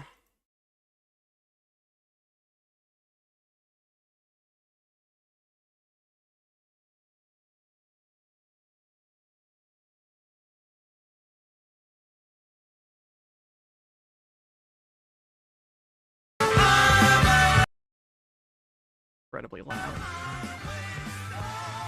No one's gonna see it coming. Nice night. What a god. How the fuck you doing tonight, man? It's great to see you guys. Thank you for joining me on the PP show, man, where we love getting together, talking about all the goddamn stocks we love, man. So right on. It's fucking great to see you guys tonight. What a fucking explosive ass week, man. I mean, was fucking anybody out there thinking that was gonna fucking happen on a fucking Monday, man? All right, I've said it for a long goddamn time here at the show. No one's going to see it coming, man. It's just going to be like, boom, just like that, and everything starts fucking stacking like this, man. So Roaring Kitty has made a full-on return. Holy fucking... The account has. Shit, Not saying it's not him, I'm just saying. We haven't seen any video of him yet. And he got into this by doing quite long, thoughtful, like, camera videos, but whatever. Man, I mean, this is fucking legit, fellas. This is real. This is fucking happening, if you ask me, man. So to those fellas out there, maybe who don't have any, Jimmy went all into Bed Bath, things like that. Rest assured, fellas, we're fucking coming right for you guys, man. So rest assured, man. To the people out there that are in GameStop today, I'm sure you guys are celebrating. What a fucking run, man. $38 fucking top today. Holy shit. How many of you motherfuckers out there had calls, man? For the love of God, man, there was a lot of gains to be had. So, with that being said, let's raise They were talking about this stuff on, like, financial programs on TV. I feel like if it was hacked and it wasn't Keith or he hadn't sold the account, he would say something. I don't know. It's a mystery. Drink, man, not only to an insane fucking price action today, but also to the king, Roaring Kitty, man. Why is he PP, this has nothing to do with you. You still lost. Bed Bath & Beyond is still a stock that does not exist. It has nothing to do with you. DFV on his return back, man. Love the fucking memes you've been putting out, things like that. Someone said after hours we're already at 36.90. Holy fucking shit, man. Right on. Cheers to all the fellas, man. If you're still here a year later, man, cheers to you and cheers to the king, man, Roaring Kitty. Cool. All right. We got an excellent night ahead of us tonight, man. We will be, taking a look at some of those DFV tweets. Again, you know us here at the PP Show. We fucking love tinfoil, man. If it's one thing, tinfoil we absolutely love. And I do believe there's a couple messages that can be interpreted with some of these things. So we're going to take a look at it tonight. Someone said, PP, Roaring Kitty dropped as soon as the show started. All right, right on. I think he's a fan of the show, man, all right? You know, I'm a fan of his. Hopefully he's a fan of the show. If not, all good. But that's very interesting, man. So tonight we do have someone that you guys probably know. His name is Jamie from Trade Spotting. He will be joining us today. He will be opening the show with a little bit of TA. I know some people out there, maybe they don't follow TA, things like that, but I've heard a lot of good things from Jamie and would love for him to teach us a little bit tonight what to expect heading into the week. If you ask me, fellas, and it's my own fucking goddamn personal opinion, I think by tomorrow we're going to be at fucking $50. But again, I'm not a fucking financial advisor. And what about the day after that, PP? What about the day after that? Anything like that. So don't take my, take my obviously word with a grain of salt. But honestly, man, I think we're going to be at like $50 tomorrow. I just have a feeling. So with that being said, let's go ahead and get into legality. We'll jump into the show and we won't waste any more time tonight. Keep in mind, man. For $80 tomorrow, people. I'm there. And how? Oh, what that's calls really were they? poorly The strikes, balanced. and how much did you buy them for? I'm curious. So I think most of them were $12 strikes that I. Michael, are you in a garage? That this is fucking happening, man. All right. Tomorrow. Oh, I think ABC. This is actually this is mean. This is mean. I shouldn't. ABC, I believe, had some GameStop, but he sold it before it went up. So I think he's not thrilled because he lost a bunch of money on, BBY, and then hypothetically he could have made some money on this, jump in GME, but he sold already. Yeah, GME's down to 22 at close, I believe. Back down. It's got a long way to go down still, in my opinion.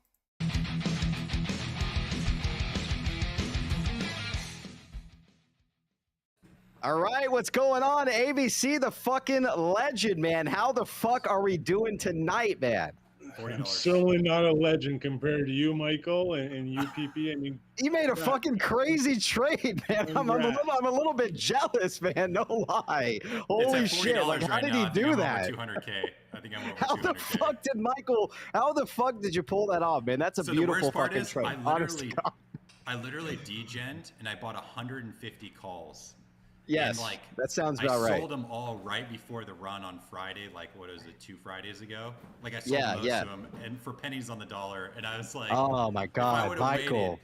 Because the chart you'd be a was fucking millionaire right now, man. The chart was telling me it was going to be Tuesday or Wednesday. It was like pointing straight at it, and on Thursday I was like, "Well, I don't want to get like IV crushed," and so I sold like a ton of them for like a liquidation sale. And then literally Friday, it just rips and rips and rips. I would have made $100,000 just that day if I would have just stuck to my thesis and held. Yeah, no, I mean, hey, at least you're walking away with something, right? So, I mean, the level of gambling we're talking about here is so frustrating. The fact is that you're playing your cards right. And again, what a fucking excellent trade, man. So let's go ahead and welcome the rest of the fellas here. We have Sloppy Steaks backstage. We have Jamie from Trade Spotting. And we also have Spurious Splunker that's going to come out right now while we take a look at a little bit of TA tonight. I do want to know where we're heading tomorrow at the bare minimum. I know some of you guys also want us to cover some Bed Bath stuff, which obviously we will. It's almost like that was the initial premise of the show. Love that you do a little TA as well, but how the fuck are we doing tonight, Jamie? Fantastic. Thanks so much for the invite. Yeah, when I saw it, I was surprised by how kind and forgiving you were, and how welcoming everyone on your show is. Absolutely.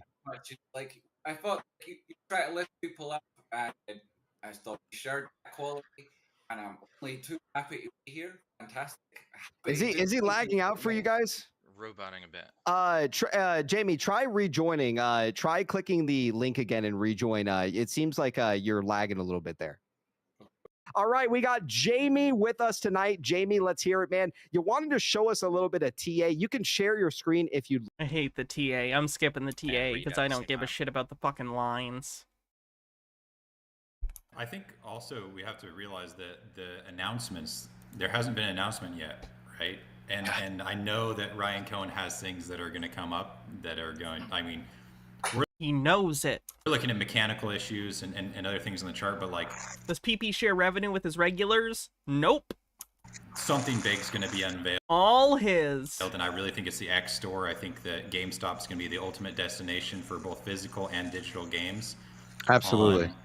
On X. And I think X is going to be the biggest platform.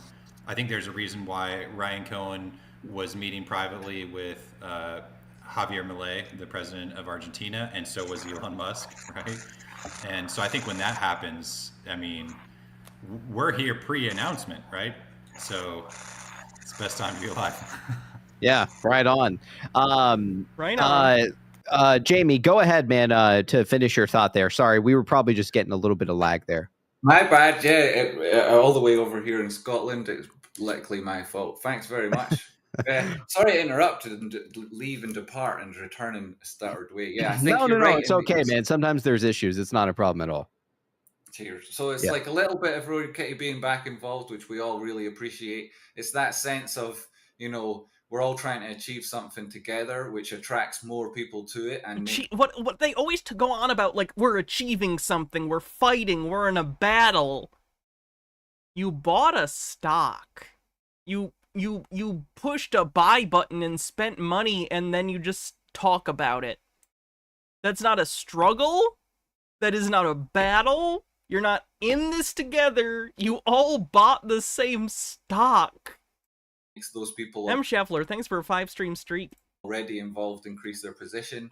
I don't think many people are desperately interested in selling. They would rather exploit that capital they have in the stock in other ways, which is, you guys have done and Michael had great success with, and you did yourself previously.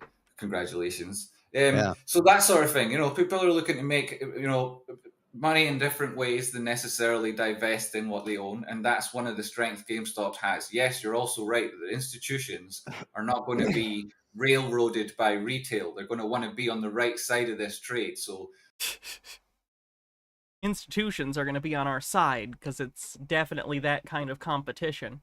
H-Beard says, first-time marathon runners don't talk about it this much. Certain people will change their position. They'll make adjustments, they'll cover, and that'll increase the demand. And all the while that there's less and less available to trade. Short interest, it's either being unwinded so that people can go long, or those shares are being pushed to the absolute maximum requirement for collateral. Right.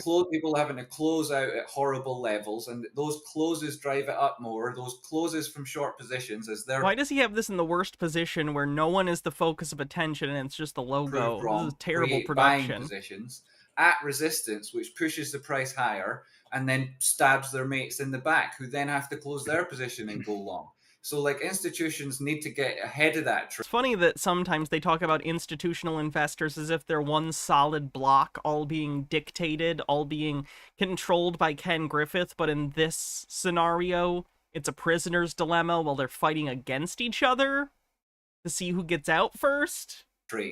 And it causes these massive moves. That his attendance gone down since the last Pulte show. It was down until the Roaring Kitty stuff. The Roaring Kitty brought his audience right back up again. Moves all at once, and retail are well aware of what's going on, so they make the most of it too. Right. Yeah. Excellent response. Oh, hell yeah. High School Musical. There again, I am very curious, your thoughts, because again, everyone kind of has a different thesis of what's going on, and that's kind of what the PP show is, right? It's a place where investors... This is a place where everyone has a thesis, and they're all equally wrong. Can come and really... That's democracy. Discuss their ideas. We never ever tell people here at the show what to do with their money, because again, I morally, I feel like that's wrong to tell people what to do. We're gonna talk about morals, PP. No, that is not your purview. That is not your domain. Leave it be. GamerG says, you just don't understand, Hannah. I'm a warrior. I'm a champion. I'm fighting life's biggest battle. I hold U.S. Treasury bonds. Do things like that, and the only thing that we can do is essentially give our own bullish thesis, or sometimes we get bears on the show as well. We do give them a little dildo slap here. I don't know if you're aware of that as well, but from time to time we do get obviously the quote unquote shills here that share their bear side. But I think it's very good, again, kind of getting your side of things and kind of what you think, because again, that is kind of how we push the thesis forward. Is not everyone's going to agree, right? Not all of us, and I would hope that not all of us would agree on every single piece of information that is brought forth. Sometimes there's holes in it, or sometimes it's lacking something. And I think that is kind of what makes the PP show the PP show, is sharing these types of different varying opinions. So real quick, Jamie, I do have another question for you as well, but real quick, I'm going to bring in Jake Subi and also you Copy as well. Maybe they have some questions for you tonight as well. So we're going to go ahead and let you copyright Jake's intro on the way in. So chat, please give a warm welcome to Jake 2B and also you copy.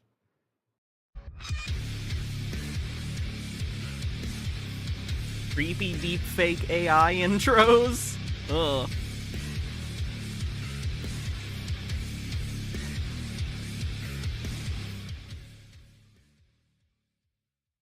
All right, we got Jake 2B and also you copy tonight, fellas. How the fuck are we doing? Jake, can we get a mic test? How are we doing tonight, man? Hey, man, I'm good. How you doing? How's everybody? Man, it's a full house tonight. Right on. Hello Yes, to the it is. chat. Hello Right to on. everybody. How Right on. we doing? Good, man. Yeah, we're just checking in with Jamie here. He is kind of well known for a lot of the TA that he provides for the GME side of the community. So first time on the show, so I'm glad that we're having him tonight. Jake, glad that you're joining us as well. Just sit tight. Do have a couple questions tonight as well for you. You copy. Can we get a mic test, man? Are you there or what, man? Are you muted?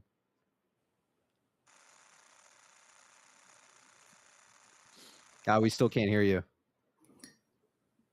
You copy might be having some issues. All right, we'll throw you backstage for now. All right, Jamie, I got another question for you. I'm curious. GameStop themselves, okay, and then we'll take a look at some. We'll let after this. If anybody else has any questions for Jamie, we'll let them ask them, and then we'll let them go for the night. I know it. What time is it over there, Jamie? 1:40, not too bad. All right. Well, we won't keep you too long. All right. I do have a question though.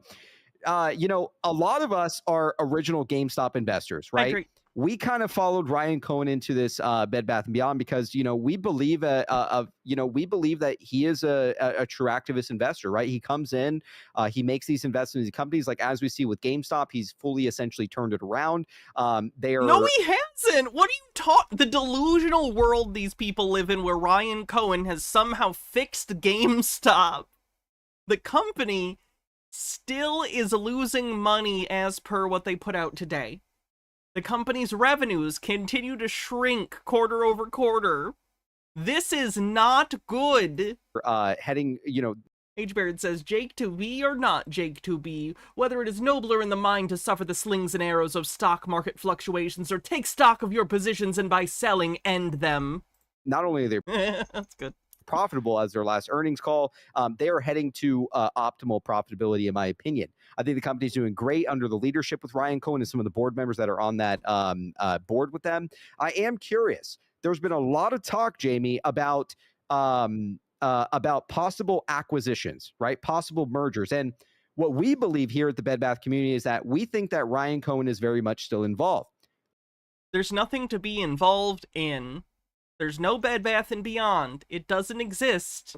There's nothing for him to be involved in. His name is, again, he's listed as an interested party, a creditor, a debtor in a lot of these dockets. And there's a lot of supporting evidence that shows that Ryan Cohen very well could be involved, not only in GameStop, but also with some form of a merger and acquisition, possibly with our stock. Now, again, I don't expect you to agree with that. I want to hear personally what you think about maybe the company making a move in terms of a merger and acquisition, because it has been listed in a lot of their documents over the last year, even when Matt Furlong was still the CEO. I can't remember which document exactly it was, but whenever it had dropped, it had kind of highlighted, I believe, like over 150 times in this document about an acquisition or a merger.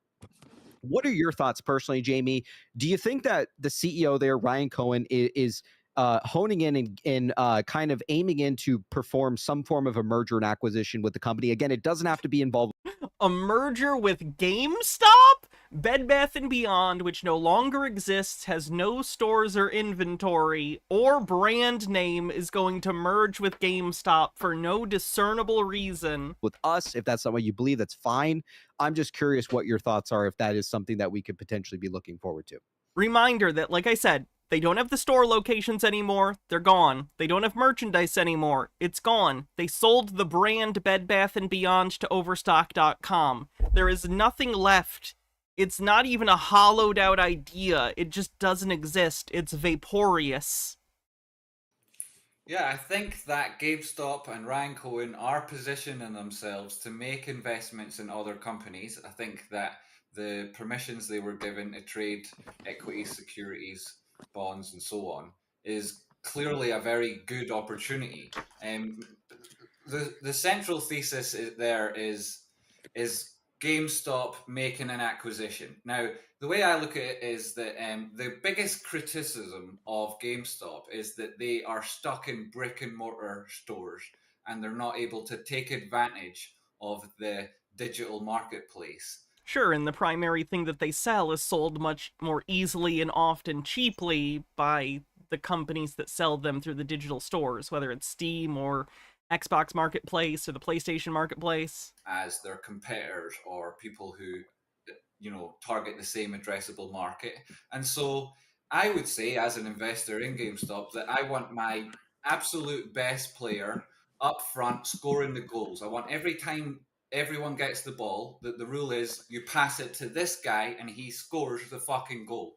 And he's Ryan Cohen. Now, I think only exceptional board members can actually make... I like that half their DD is just how godlike Ryan Cohen is. Ryan Cohen's so good, everything he touches just is a synonym for perfection, for success. You don't even need to explain an argument. Ryan Cohen being there is the argument. Make a difference. Mostly you just need somebody who's competent. And I think Ryan Cohen's more than competent, and you could do a whole lot worse than him. So he Disagree. has this avenue open to him. He's our star player. We want him up front scoring the goals, and he's young and dynamic. He's not like other people in his position, and he'll make decisions that Again, these are buzzwords. Calling him young and dynamic isn't a business plan. His attitude and his way synergy of exploiting brand awareness, vertical integration, yes. Dynamic Web 3 metaverses. The traditional model. So how old is RC? Let me look.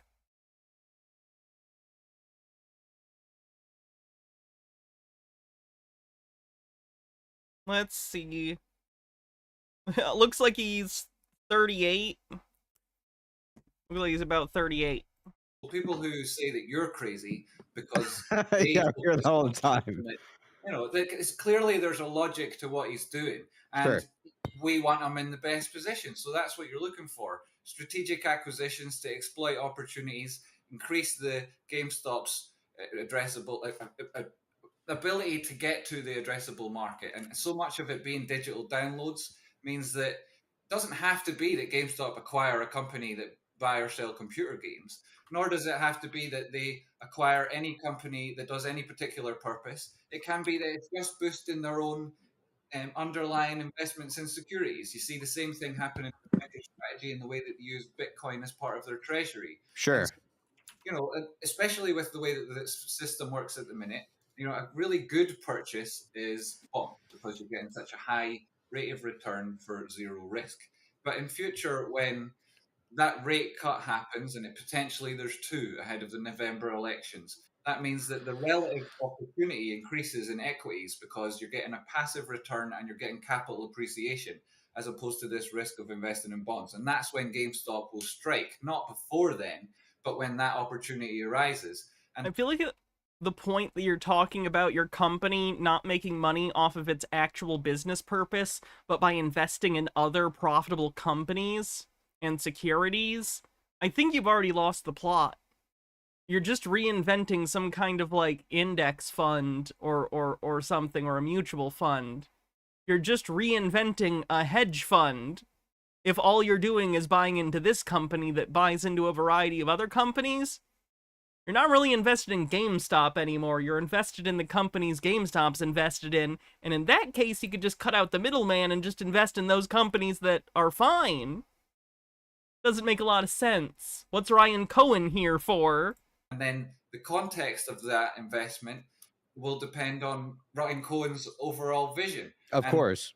It's him up front scoring goals. And where that is in this arena means him digital products, a marketplace to retail, and then creating hype behind the brand, which is exactly what you want in today's marketplace and the sort of opportunity that Ryan Cohen's going to be exploiting. So whether that's the thing you guys have identified, the next thing you identify, or a collection of investments that retail follow GameStop into, the idea that an activist investor can lead others to glory isn't some new idea. That's an activist investor leading others to glory.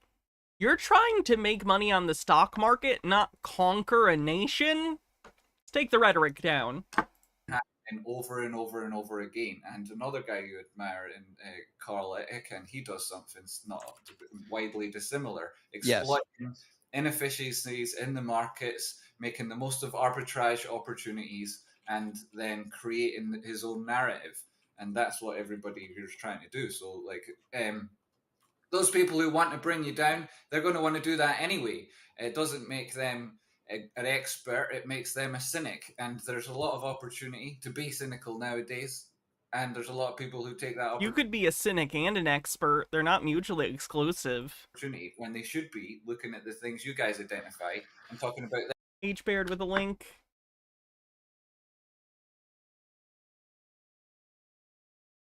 Glory to you and your house. And your house. Because they can say, oh, you lost $200, you lost $600, you lost $1,000, and you don't tell people how to invest. And it's about managing your risk. So even that loss is unnecessary. But if you add them all up, they're nowhere near approaching the figures that Michael was talking about at the start of the show. So other people can do the maths, and like you said in your tweet earlier, people can just be boring and trade SPY and make 10% a year. Bunch of pussies, man. Fucking pussies. You're pussies for not losing all your money, Pussies, man. They talk shit all day long. Make $100,000 out of $600. I know. How the fuck did Michael do that? Themselves. Agreed, man. Yeah, I agree with you. A lot of these people out there, we do tend to get a lot of hate. Also, 10% per year is a really good return on an investment. I think Bernie Madoff was offering 12, and that was a pyramid scheme. You might have even been offering 8 or something like that. If you're making 10% a year, that's pretty good. 8. Like if it's consistent. Again, it's a very lot of good. People tend to go after some of our co-hosts here and people here at the show. So I wouldn't be surprised if you end up yourself on GME Meltdown 2 at some point. But I've been there. I've been there, done that. Aye. Good. Yeah. Well, so thanks very much for the opportunity to be on. That's my goal, is to lift people up like you. Ponzi scheme. What did I say? Did I say pyramid scheme? Yeah, Ponzi scheme. Bring them onto the table. And right on. Like, it's really great to be part of the show in this way. So thanks. I appreciate Excellent. Anytime, man. Anytime. We'd love to have you get on the show. Do any of the fellas here want to ask Jamie anything on his way out? Anybody here want to ask anything? We're all ears, man. Let's hear it. Can I? Can you guys hear me? There? Yeah, you copy. Let's hear it, man. Okay, this is good. Okay, right? Yeah. Good to see you, bro. Yeah, I saw your GameStop, live streaming. Yeah, like I think a couple years ago. Yeah, great to see you. Yeah, so I actually brought some like GameStop and cost chart, and then maybe I can quickly just. I hate you, copy. He's the worst. I hate TA in the first place, but you copies is nonsense even by like meme stock TA standards. For I think that there's a lot of fails to deliver today. And so I think that T plus 35 will probably be another huge run. People in the chat are saying TA battle. All right, let's see. What do you have to say, you copy? No, this is not. No, this is not like battle or anything. Like this is like basically just, basically like I want to just say a disclaimer first. Not financial advice. Of course. This is just my crayon TA. So just let you guys know. So yeah, I just want to show you guys this one first because I think this is quite interesting because when I was at the event last week, I was kind of debating whether we are. So yeah, Jamie, I want to show you this one first because I was kind of okay. I'm skipping you. I can't deal with you, copy. He's so goddamn boring. I can't do it.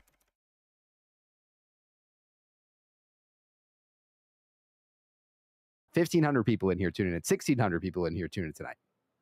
Thanks everybody for giving me community and then in the greater one that we all share. So thanks very much for right on the show. Enjoy you guys. And, all right. Remember and never forget, fuck the bastards. Right on. Fuck them. Fuck the goddamn short hedge funds, these goddamn fucking banks, man. You heard it from Jamie, man. Trade spotting. You can find him on Twitter and also YouTube as well. I appreciate you coming on the show tonight, man. So, fellas out there, if you like Jamie, consider giving him a follow in or checking out his YouTube page. Again, he covers a lot of GameStop stuff, TA wise as well. He is highly, highly regarded, man, throughout the community of GameStop. So, I'm very glad we got this opportunity to meet. I'd personally love to have you on the show again. Green guy with a $3 tip says, Hannah, if you were a stock, I'd buy in. Also, if people get so angry about the stock dropping, pull out. Maybe this isn't for you. Try a new hobby like growing tulips. Life doesn't need to cause you that much stress. Again, I know some things with our schedules obviously are halfway across the world, so things happen. Schedules are kind of hard. But Jamie, please understand that you always have a spot here at the PP Show. Love fucking seeing what you have to share. So chat, let's get some fucking love in the chat for Jamie for taking the time tonight. It's 2 a.m. where he's at, man. So it's very kind of him to join us tonight. So Jamie, enjoy the rest of the night. Appreciate having you on the PP Show. And chat, let's get some love for Jamie on his way out. All right, man. Great to see you, man. All right. You heard it from Jamie from Trade Spotting. Right on. Take care, man. Right on.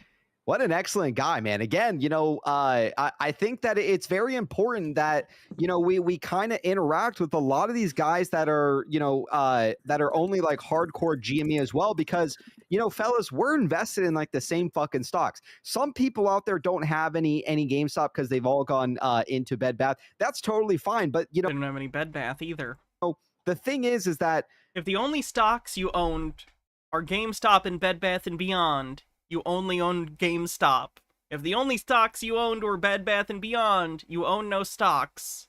The same CEO that is essentially the CEO of GameStop is involved in this stock as well. And I don't think that, writing all these tweets and saying a lot of these things where, executives leave shareholders holding the bag, and then for RC to essentially do that, I don't buy it, man. I think RC is a true guy. I think he's a legitimate guy. And honestly, man, I'm glad to be on the fucking right side of history. So the right side of history. Like it's a moral failing if you didn't buy into a meme stock. That's incredible. I do think a lot of our communities need to come together. Again, look, if we don't agree with the stock portion of it, fine.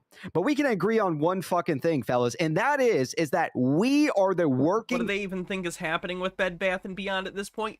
No one fucking knows, man. It's too complicated, man.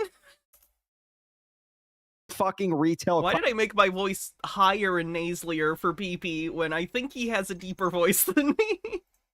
And guess the thanks, Miss Higher. Fuck what? We've been fucking robbed for decades, man, because of these short, greedy fucking assholes who utilize these. Captain Squid with 100 bits says, right on. Banks for essentially like infinite quote unquote liquidity, where they can just continuously short a stock and criminally rob us, man. This is literal. This is no different than someone reaching into your pocket and stealing your fucking wallet, man. There's no fucking difference here. Just because we're trading securities and things like that, they think they have fucking loopholes where it's not fucking crime. It's fucking robbing us of our hard-earned fucking money. So again, I think that people at times need to put their differences aside. Look, me, for instance, I don't buy like let me give you an example, like AMC. I'm not invested in it. I bought it back in 2021 and rode it up to like 70, and then I never touched it again. And I am typically vocal about the CEO, and I don't follow Adam Aaron the stock a lot, but I feel for the communities out there because again, the reason the AMC stock people, I don't cover them a lot. Wonder how Ape Father's doing.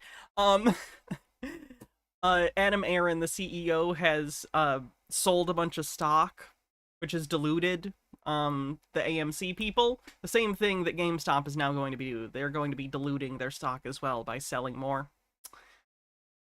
That hadn't been announced at this point yet, though.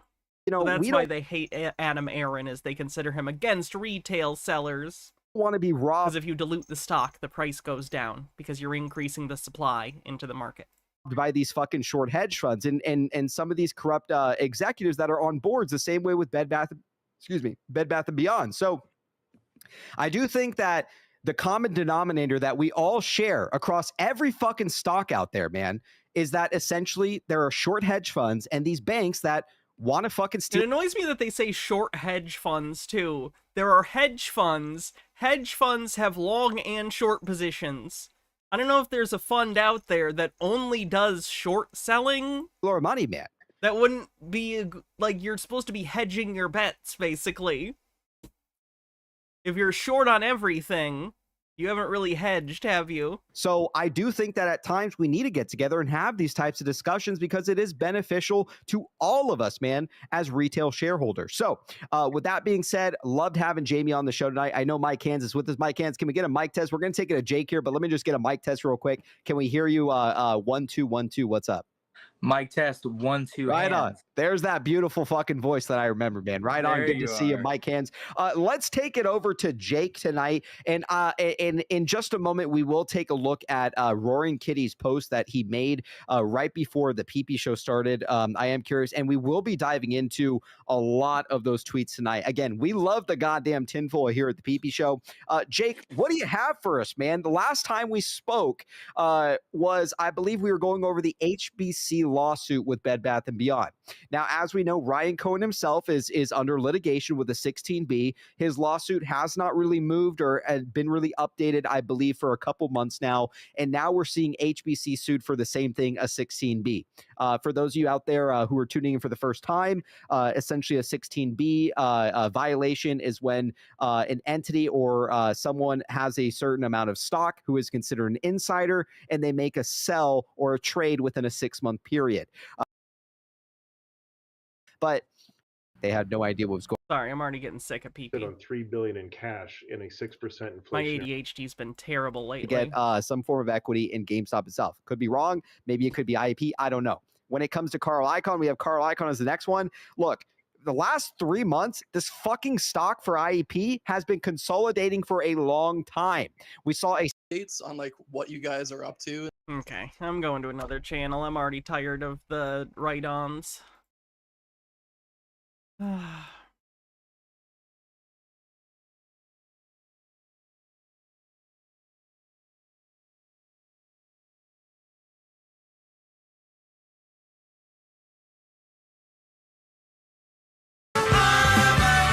That's incorrect.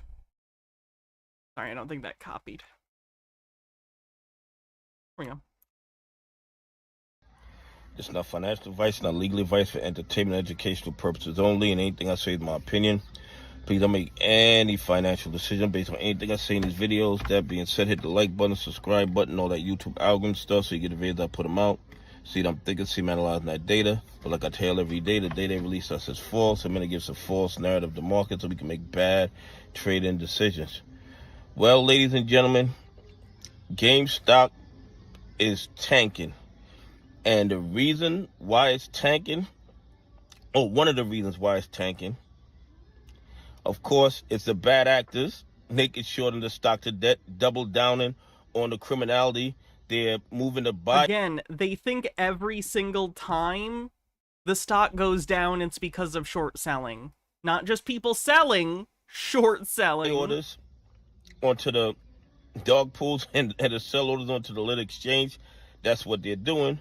But also, GameStop put out an 8K where they're going to sell an additional 45 million GameStop shares.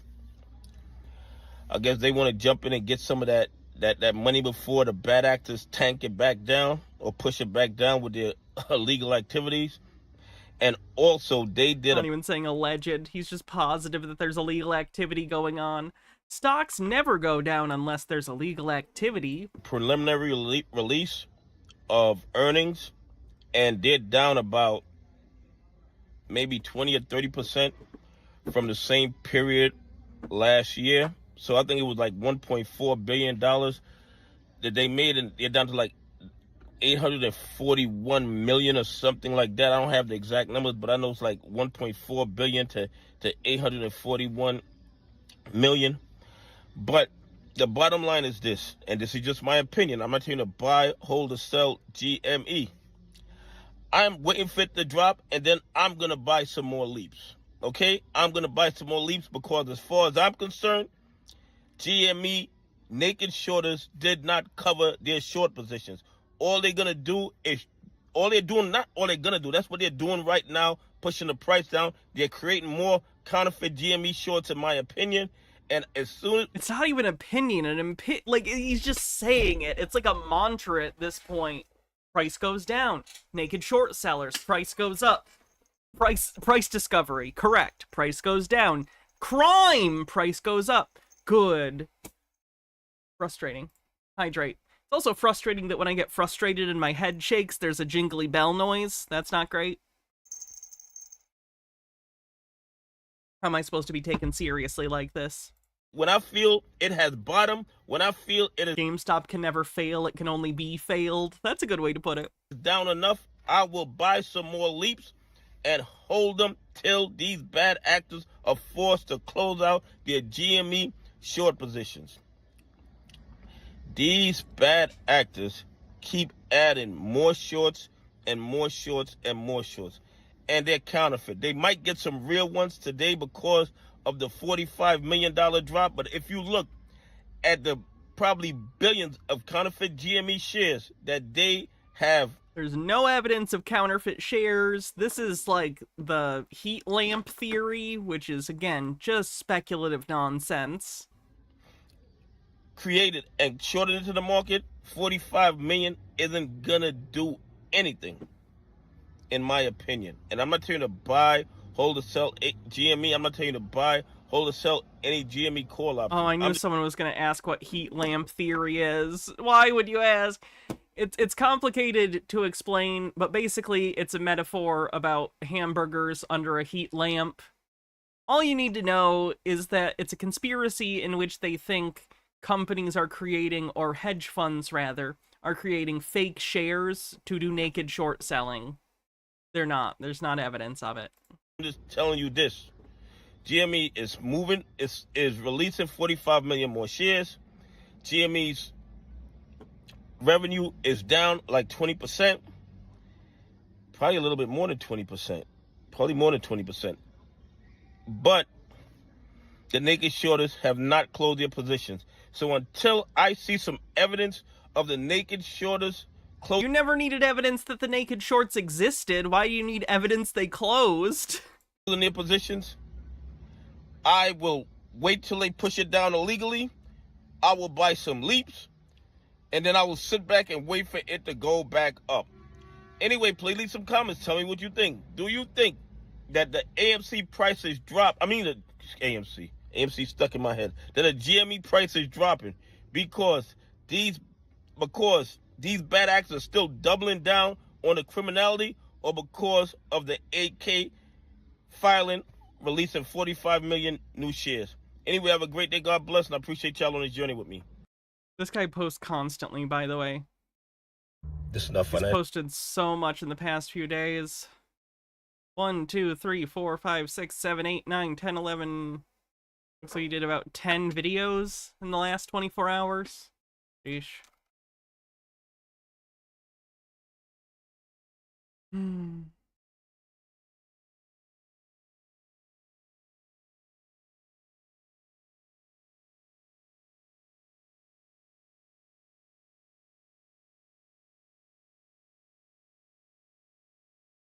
A few things I am not. I am not a cat.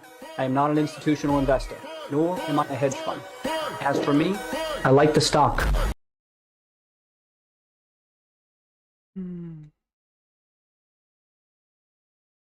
IMC GME, why they won't squeeze and what you can do about it. I'm gonna go use the bathroom real quick. Once I come back, we will watch this gentleman's new video about the situation.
It's alright. You woke up, GME, down 20%. They had a share offering, selling 45 million shares, and then letting everyone know. First quarter sales dropped. Here we go. We have the news article here, guys. This is not FUD.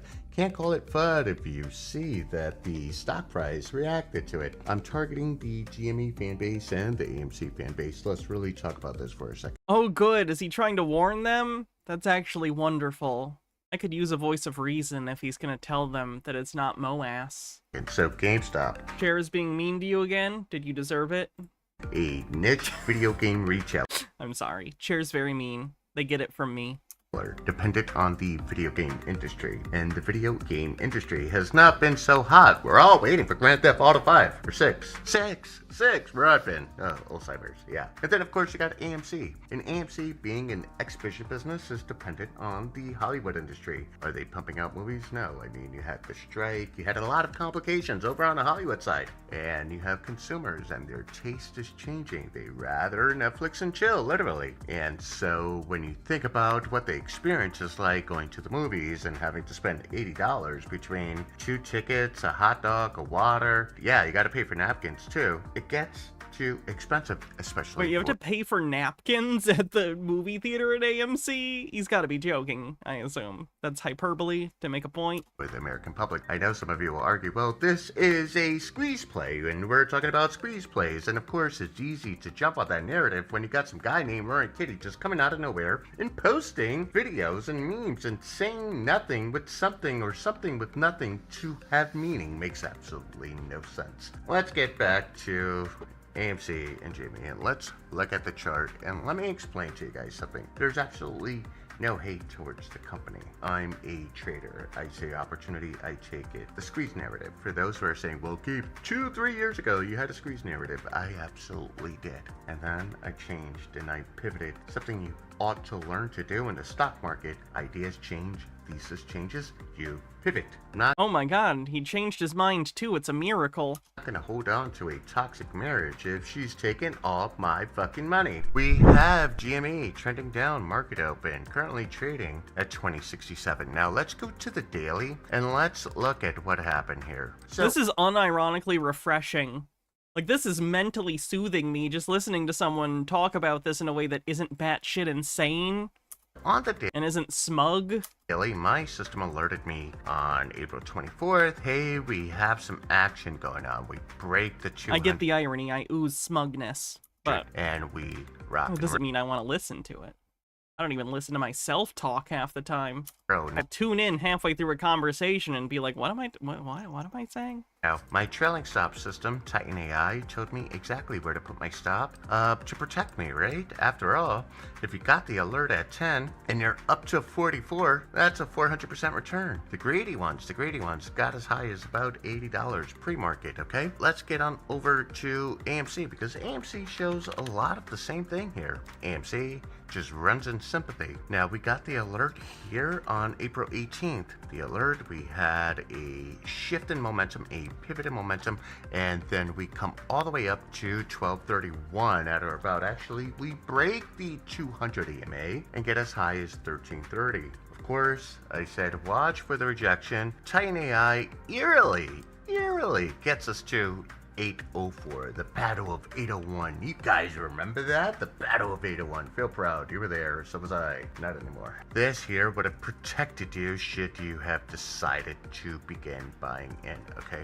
And so, guys, let's just be real here. You are retail. Cohen and CEO Adam, they're executives. They have a different responsibility. You have a responsibility to yourself, your money, and your family. They have a responsibility to a company until they are fired. I think you have a larger set of responsibilities. So with that, you have to manage your expectations, your ambitions, your goals. You have to be able to manage that. And that's not happening. I see it in the comment section. Trolls coming out of nowhere, a bunch of 19-year-olds aspiring to be billionaires or bajillionaires. You see it on Twitter, it's toxic as fuck. But when you have this type of information, and it is my obligation to relay that information to you, whether you like me or not, anyone listened.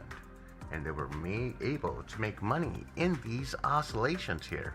Because guys, the system here at Trade 1348 is designed to help you make money in oscillations. That's my job, to share that information with you. It's my job to give you the heads up, because... Well, that's good. I'm gonna like this. I hope more apes see that. That's a pretty reasonable statement, I think, about the whole thing.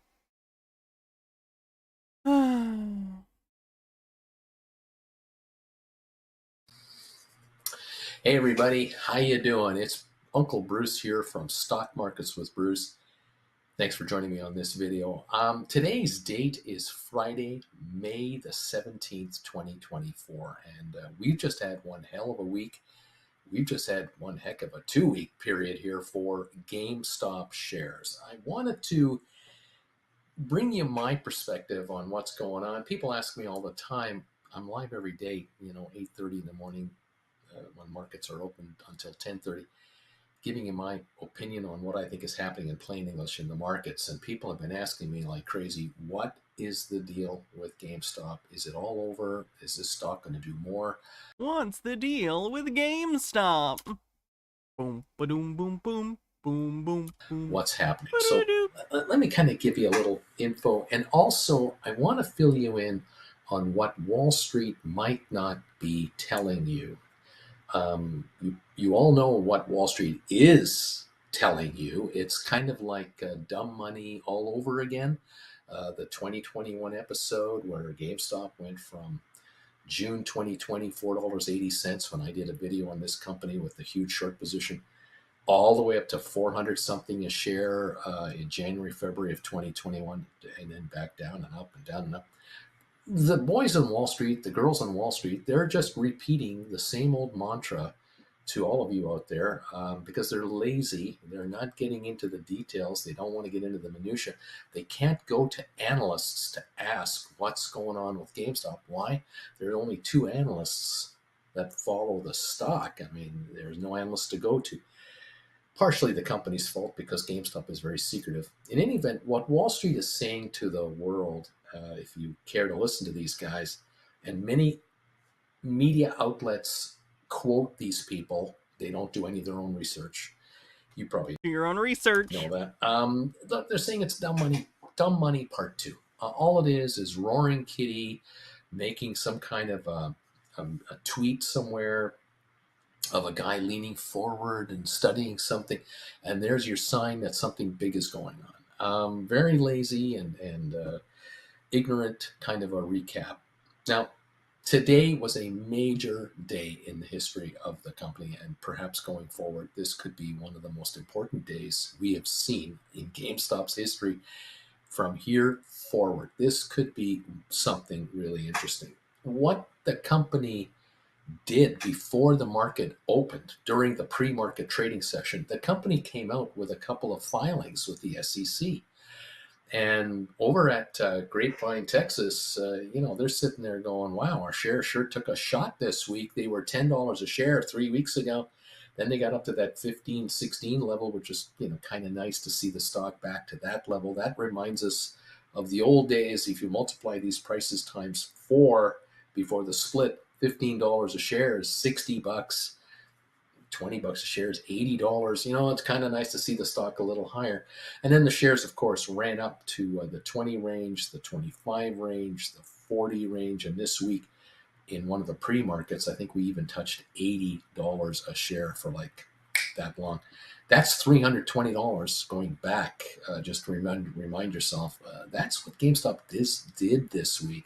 But during market hours, from in the morning at 9:30 in the morning Eastern until the close around 4 o'clock, on the New York Stock Exchange, since May the 2nd, which is now 12 trading days, the stock has traded 900 million shares, and the stock has gone from this $10 level all the way up to the 40, 50 range, 60 range for a while, and then come back now to 22.21 at the bell tonight.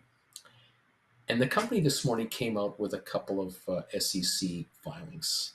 And they, first of all, came out to say that they have decided to release a preliminary estimate of their first quarter financials. And then they announced that they had hired and engaged the services of Jeffries and Company, same brokerage firm that they engaged their services a couple of years ago when they raised $2 billion at $154 a share back in 2021-22. That's how GameStop got their liquidity, by the way. They have like $1 billion on hand, and it was raised from meme stock people. Last time the price was high, they sold a bunch. They've engaged them this time to issue about 45 million shares from the treasury of the company. And if you divide that by 4, it equals 11.25 million shares from what we used to be dealing with way back when. 45 million shares today at whatever the market will give the company. And last night we were sitting around $27 a share range. And then this announcement came out. The stock was trading at $24.25. And then as soon as that hit, the stock went down and people thought, oh, it's all over. This is the end of the game. This is SoFi throwing in the towel. This can't be good. Now, these financials I told you about, this preliminary first quarter financial report, all right? Couple of highlights for you, all right? Wall Street was all over this. They were happy to tell you and pass on to you the fact that they are going to literally a one-pager. We looked at it. It's you can look at it yourself. Lose, they think, in the first quarter between $27 and $37 million. They couldn't wait to tell you that. What they didn't want to tell you, but they had to, was that last year in the first quarter, the company lost $50.5 million. Yeah, their loss is down because their revenue is down. If I have a lemonade stand and it costs me 10 cents to make a cup of lemonade, but I sell them for 5 cents, the more I sell, the more money I lose. So if I'm making fewer sales, I'm actually losing less money. Which is good that I'm losing less money, but that's only reflective because I'm doing less revenue overall, which is a bad sign. It's not good that their loss is down because the loss is down because their revenue is down like 30%. So the company is estimating a loss of 40% less at least versus last year. I'm kind of guessing more in the 27 million. Will be the loss number. Remember, this first quarter is the worst quarter of the year for all retailers, especially someone like GameStop that is drowning in customers at Christmas time. And in the first 3 months of the year, January, February, March, it's kind of quiet in the gaming area. In my experience, it's pretty quiet most of the time at GameStops. Anyway, net loss will be 27 million versus 50 last year. Gross revenue, Wall Street couldn't wait to tell you this. They let you know that their gross sales are estimated to be between 872 million for the quarter to 892 million, somewhere in that 20 million. Which was down from like 1.2 or 1.3 billion from last year. Neighborhood versus last year, 1.2 billion in sales. And they're saying, see, the company's sales are plummeting. They're in big trouble. Where's the but? They didn't mention, and the company, to be fair, didn't say it either, but I'll tell you, if you've been watching me for a while, you know that the company has been closing underperforming stores. When do you close? Yes, and they have less revenue coming in the door, and they're still not making a profit. That's a problem. Those stores. They're still bleeding. When you're a retailer. You don't close them in December, not during Christmas. You don't close them in November. You close them in late January, February, and March. The first quarter. That's when you shut down underperforming stores. Leases are designed through shopping malls and strip malls and any other landlord to expire in the new year, giving the landlord time to renovate the space once the old tenant leaves, get it all prettied up for summertime. Briar Rose 1984, thanks for 41 months, says, hey Hannah, little late today, my daughter took us out for crab for Mother's Day. Oh, nice, hope it was good. And then rent it out in the summer and the fall for the next Christmas season and years beyond. So SoFi has been shutting down now for 3 years since Ryan Cohen took over the company. All kinds of underperforming stores. And in certain cities, GameStop would have had at one time 10, 11, 12 different stores all over large metropolitan cities. Now they're at 5, 6, 7 stores. And the underperforming stores are gone. The performing stores are now catching all the business from the old stores. The customers are still clients. A GameStop customer living. Again, the percentage of game sales of physical is going down every year. It's already like 80-something% digital, and it's climbing consistently. We are entering an era where the primary demographic of people who play video games, don't get me wrong, I play video games. I have a Nintendo Switch, an Xbox, and a PlayStation. I play fucking video games, but like younger people who are probably the key demographic for a lot of games, have maybe more disposable income or whatever. They didn't live in a world where they had to buy games on a cartridge or a disc. The primary market for video games is increasingly a market of people who have only ever primarily bought their games digitally. I just don't understand how you can possibly believe that GameStop has a future doing what they're doing when the primary way that they made money historically is going away, and they don't have any plans to supplement that income. Living in Houston or Dallas. They tried with the Web3 stuff, and it failed spectacularly. The NFT marketplace failed. So what are they doing? Or Cincinnati or Pittsburgh or Chicago is still a GameStop customer. And they just go to the other stores. And so each of the stores surviving, their sales are actually higher and the margins are higher per store. None of that is being mentioned today. All right, so think about this. Because they still lost money. The company is only going to do 872 to 892 million in sales in the quarter versus 1.2 billion, and yet they're not going to lose as much money. What? How, that makes no sense. How can you have 300 million less in sales and lose less money? Because they're losing money on things they sell. Because they're a bad company. Well, let's move on. I'll explain that in a minute. Their expenses. Here's the number. Their expenses are estimated to be 290 to 300 million from the total operation of the corporation. That is, compared to last year, 345 million.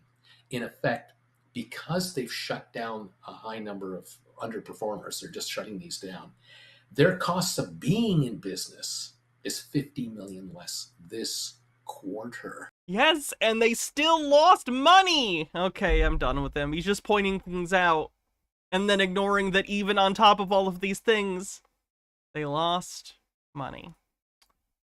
This is Roaring Kitty, one of the greatest traders to ever exist. Oh my god, do not mythologize him like that. Making a 92,000% gain on one given stock. Why am I starting the video with this is because if you are planning on positioning yourselves for a move in GameStop or AMC, I'm going to tell you right now to do it before market close. Nothing I say is financial advice. I am not a financial... What do you just gave advice? Do this thing, but it's not advice. Fuck. Advisor. I am in call contracts on AMC and GameStop and have doubled my position today. The move is not over. What is going on, guys? Lottery Stocks here. Welcome back to the channel. Welcome to the channel if you're new. Now, Lottery Stocks is the name of this channel. The normalization of gambling addiction is very concerning to me. I know many of you guys have probably heard, yeah, GameStop dropped 45 million share dilution. I'm going to tell you that there's no significance to this. GameStop selling imbalance short is near 1,000%. To dilute 45 million shares is a drop in a bucket and won't have... It's not 1,000%. They're counting FTDs as shorts. Nope. ...have meaningful impact on the overall short position, and in exchange, the company gets massive capital intake.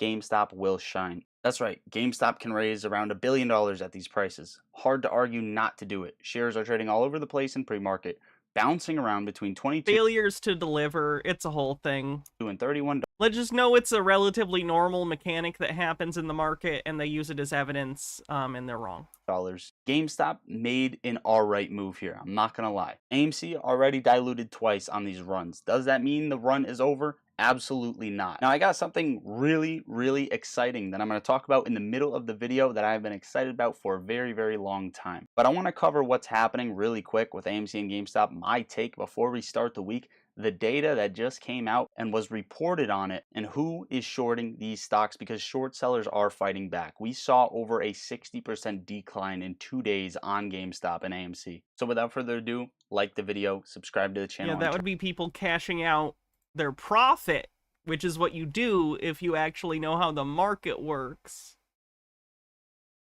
Frustrating.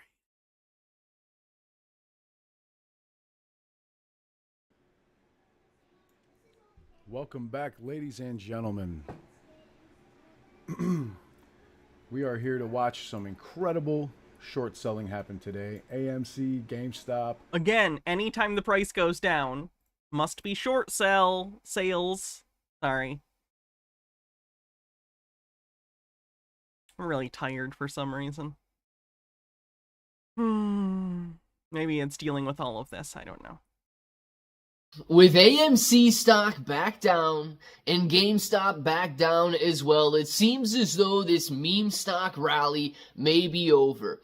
And I want to talk about that because retail is doing everything right, but are they? Everything is pitted against us. It doesn't matter which direction you look, whether you're looking to the Wall Street bankers, whether you're looking to the CEOs that you guys look up to. Everyone is against retail, and they are trying to drain our pockets, and they are accomplishing that mission. So guys, in this video, I'm going to talk a little bit about the most recent share filing from GameStop, coming just a day after AMC and Adam Aron announced a new offering of shares over there. And I also want to speculate a little bit because I don't think everything is as it seems. Roaring Kitty, it's just too uncharacteristic. Let's talk about the theory, and if it sounds like something you're interested in, let's get started. This is an interesting personality. Let's get started. Oh, it's like a thing he says. What's up, everybody? I'm Clay. I'm here to make 2024 the best year ever. If you haven't clicked that subscribe button, make sure to subscribe to the channel. Join us, become a bro. We're here every single day, and we are growing our portfolios together. Now, look, if you guys are brand new to investing and don't know how or where to buy stocks and crypto, you got a link in the description below for Webull. Super simple to set up your account. Any deposit, you guys are getting at least 6 free stocks, up to 12 free stocks, and you're going to be earning 5% on your cash balances. Don't have to buy a single share of anything, and you get that 5%. If you guys want cryptocurrency exclusive exchanges, you got KuCoin, Binance, and Crypto. This type of content got a YouTube award. Yeah, he's got 128,000 subscribers. That's a 100,000 subscriber plaque. Down in the description the newer below. one. And if you guys, I say newer one. I have the old one. I have them when they looked like this. This is what they looked like when they first came out. Very different. Guys want to go out and grab some bro merch or ship merch, make sure to utilize that Amazon link as well.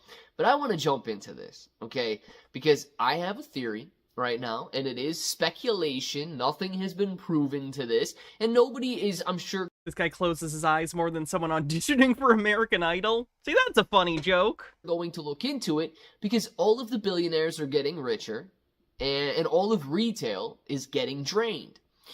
The idea is Roaring Kitty returns out of nowhere, and it's gone on a barrage of X posts. Very, very uncharacteristic, and almost seems as though the 1,000 posts have been scheduled ahead of time because they're coming 5, 10, 20, 30 minutes apart from each other, and it seems absolutely ridiculous that it continues going on even though the stock price is now plummeting. So the idea, or the theory is, Roaring Kitty's account was sold. Roaring Kitty's account may have been sold to Adam Aron. It may have been sold to Ryan Cohen. It may have been... Why does he think it's either of those? Ugh. Cult of cautious optimism. Thanks for 21 months. Sold to somebody who works with these cronies. And I say that because they walked away with a collective billions of dollars. Ryan Cohen announcing a share offering, I believe, for 45 million shares. Let me get that number right here, just so that we know. 45 million shares being offered by GameStop, which equates at the current prices to roughly $1.3 billion. Adam Aron just finished up an offering for $250 million, and then an additional $163 million just over the last couple of days since Roaring Kitty's tweets or Roaring Kitty's X posts began. So let's look at this. Retail gets excited about these posts, retail jumps in, and the stock begins to rip higher. And retail begins to get very, very wealthy once again. The price is moving up. And then pumping the price doesn't make you wealthy if you don't realize your gains. They get dumped on. Fun fact. They get dumped on by Adam Aaron, the Snake CEO for AMC, and now they get dumped on by Ryan Cohen, the beloved promise child who would never do such a thing. Dumped 45 million shares of GameStop. A collective roughly $1.5 plus billion that GameStop and AMC get to walk away with, while retail investors lose billions of dollars as well. Guys, if you look at the market cap that was lost in GameStop, going from $80 per share down to $20 per share. If you look at the market cap that was lost in AMC Entertainment, going from $12 a share back down to $4 per share, it is billions of dollars coming directly out of the pocket of retail investors and then going stop buying meme stocks directly into. If you want to stop losing money, stop buying meme stocks. The pockets of it's not even hard. You just have to not do something. CEOs. The easiest thing to do. It's doing nothing. And of these corporations. Now, if that sounds like something you're interested in, well, I'm not going to get started along with you. But it does sound like a very easy plan, doesn't it? Go out there. Let's buy Roaring Kitty's account. Hey, even if we make it an under-the-table deal, Roaring Kitty makes off, great. And we can use him as the scapegoat. We can use him as the scapegoat that goes out there and tweets about AMC and GameStop and all of these memes and rallies the meme. I don't think it's like some big institution, like he said, but it could easily be someone trying to do a pump and dump. That would be pretty funny. All right, you guys can let me know down in the comments. I think he's just talking about it. I think I'm going to end a little early. I don't feel very good. I feel kind of gross and like I'm really hungry. So I think I need to go get food. So thank you everyone for hanging out for another meme stock day. If anything happens interesting, we'll talk about it. But again, the meme stock stuff is so random, it's hard to say when interesting things will happen. But tomorrow we should be back. I do have stuff going on in the morning and afternoon, but I should be good to stream by evening. I'll let you know.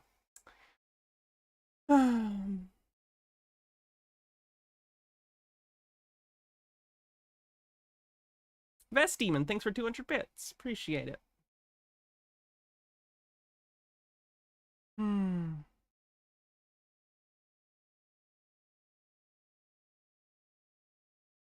Have a great night, everyone.